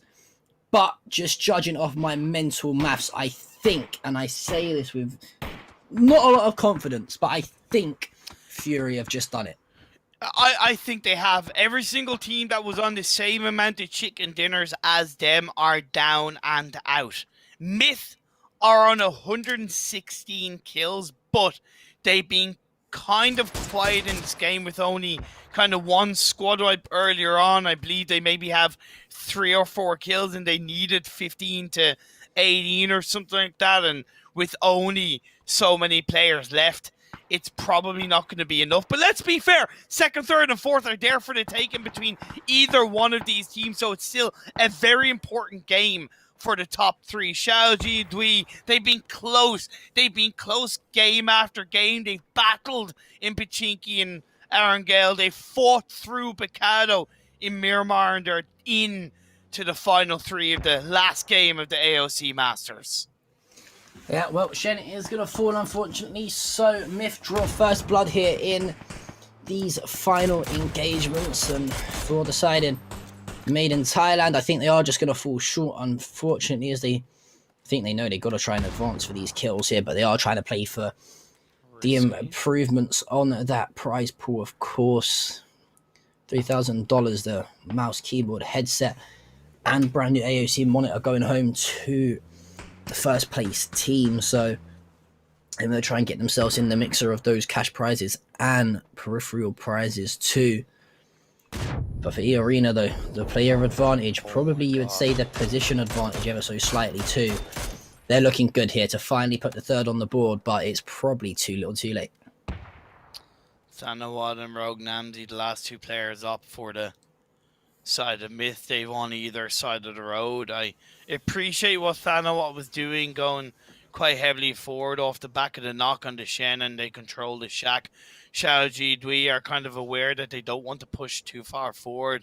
Arena are across the road, and if they smell the opportunity to get a clean third party, they'll do exactly that. It's 4v2 between these final 3 teams in the last game of the AOC Masters Regional Finals. Yeah, but what an event it has been. You could say, though, Imperium, I've had very much fun the whole week. I appreciate you joining me. It's been a pleasure as always. And for all the sides, though, you know, they're just kind of playing for consolation and opposed to actually first place. I don't think, unless there's been some sort of counting error in terms of kills across the whole week's worth of action. It just goes to show, though, like, even the squad of SGD, right? Like, even if they was to win this game and put themselves onto 3, think of I think it might have been yesterday they lost to Fury in a head-to-head. Yeah. They lost one earlier on today as well in a head-to-head. It swings and roundabouts, you know, PUBG. If it goes a different way, it can really, really change the whole tide of the tournament. But, well, for E-Arena, it's a 2 versus 1 versus 1, as Thanawat falls after Namji finds 2. And, well, make it a 1v1v1 now, as Upchan's found 1 and Jervis has found 1 as well. Yeah, and Lyrics is not in a good spot, let's be fair. KM99 is behind, but of course he got knocked. The Arena are eliminated. Xiaoji Dui going up against Myth for the final game. And honestly, I can't help but feel I want Myth to win this game with how well they performed in the last Miramar game. And they've done so much to control their destiny, control their result in these games, in these final couple of matches. But I also appreciate that Xiaoji, they've been stubborn enough to continue to fight in Pachinki, constantly coming out on top, constantly putting themselves on the back foot. Yeah, I think for Made in Thailand as well, I think they'll probably be kicking themselves a few times after probably wanted to have thought, you know, in the middle sector of games, if we played a bit faster paced, got a few more kills, didn't try and play slow too much, they could have potentially won the whole thing. But, well, for SGD, unfortunately it's not going to work. But for Made in Thailand, that is going to be the game. But you can see here, for the side of Fury, they are going to take home the victory. The love hearts, cool as you like for Yakika Mikkel. I'm not too sure who that is towards the bottom left, but he's doing his best Playboy Bunny impression. As well, for the side of Fury, you got to say congratulations to them. I think, you know, after a relatively poor start to the tournament, you could say they went huge when okay, inside, sure, okay. Well then, that's fantastic. Look, that's that awesome kind of Australian humor that really comes into the mix, and there's definitely a lot of relief behind Fury winning that, of course, because they left it until the final 2 games. They got 2 chicken dinners yesterday, which I said they kind of needed, right? They got 1 chicken dinner today. They kicked it off with a chicken dinner, and in the end, a lot of relief. But that calmness, the humor, the attitude behind how they compose themselves is a big part of why they're able to be victorious in these kind of tournaments, right? Because you do need to have a cool head. You do need to stay kind of collected and have that humor and play, because the stress is going to be there. You can't necessarily take it away, but you could do everything in your power to slow it down, to calm it down. And Fury, they were so on point through so many of these games. Plus, at the end of the day, the amount of goddamn kills they got in those games, I think coming into this game, John, they were on an average of like 5.9 kills per game. Yeah. Nearly 6 kills per game average. That is massive. It's ludicrous, honestly. It really is. And I think that's what I would like to think is what Fury did is say, okay, we want to really focus on fragging and getting kills for the first 3 or 4 days of the tournament. Yeah. And then we want to practice our clutch factor going into PGC and how we can perform, you know, with the odds against us and our backs against the wall. And they've just done just that. So huge congratulations to them. But let's take a little look at how things unfolded here. And no doubt the story at the start of the game was between SGD and the Expendables. Yeah, again, I think we were both a little bit surprised that Xiao Jidui decided to kind of drop like that, and even the Expendables to an extent, but definitely Xiao Jidui. They ended up winning it, coming out on top, and from there, it was that typical, to an extent, last game of the tournament where a lot of these teams, a majority of these teams, were really just kind of fighting for either a little bit of pride, maybe an extra position, or just having a bit of fun. So we saw a bit of a looser game from a lot of these teams. Bliss's engagement onto Bad Boys Alliance was, of course, initially questionable, but in the end they came out on top, only losing Rain in the process. I can't help but feel that maybe if they had kept up as a full squad, it would have been a stronger game for Team Bliss, possibly a game-winning performance from the side of Bliss, because they've clearly proven what they can do in late stages of the game, but losing that one player maybe slowed them down a bit too much. Yeah, I mean, it's one of those situations, right, where you're never going to know what could have happened in the game unless you played the situation out, right? True. And it's so hard to sort of speculate and come to conclusions, but you definitely would like to think, though, if they had the full squad left alive and opposed to the duo that was alive for Team Bliss in the end game, it could have been slightly different. But let's not take it away from Made in Thailand. They are the first team to win back-to-back games in our actual tournament. Unfortunately, though, I don't think they are going to top that leaderboard, as we have already confirmed that Fury have taken home first place here. But I think for this for this event in general, a lot of these teams will be looking back in it and probably say we could have done something slightly different. This was absolutely ridiculous from Yukika Macau, by the way. I think is this where him and Flood won the 2v4 to take down From the Future. And I think Flood maybe made a slight mistake trying to confirm that kill where he ended up getting counter-knocked. It's very hard to tell, you know, it's hard to kind of plan that, but then in the end, Team Extraordinaire went in for a third party, and it was beautifully executed by Team Extraordinaire with the third party. Waikika Mukau did try everything he could to keep his team alive and turn it around, but in the end, Team Extraordinaire only losing How in the process. And again, I mentioned during the game, they really didn't need to make this kind of rotation, this kind of blind move into the circle so late into phase 4. At this point, it was 30 seconds or so before the next phase is about to shift up. Common sense would say that a lot of teams would already be solidified on the edge of the circle inside, ready to punish you for those mistakes, and indeed, Team Extraordinaire unfortunately made it. Yeah, I agree, and this is how things ended up with the side of Made in Thailand in the 1v1. It was Nansmi versus the solo player for SGD in Upchen, and well, Nansmi come out on top there to put the back-to-back win on the board. And you know, congratulations to Made in Thailand, but also commiserations, they fall just short. I think they'll probably finish in second place. Well, we are going to see the champions of the tournament once again. There you go.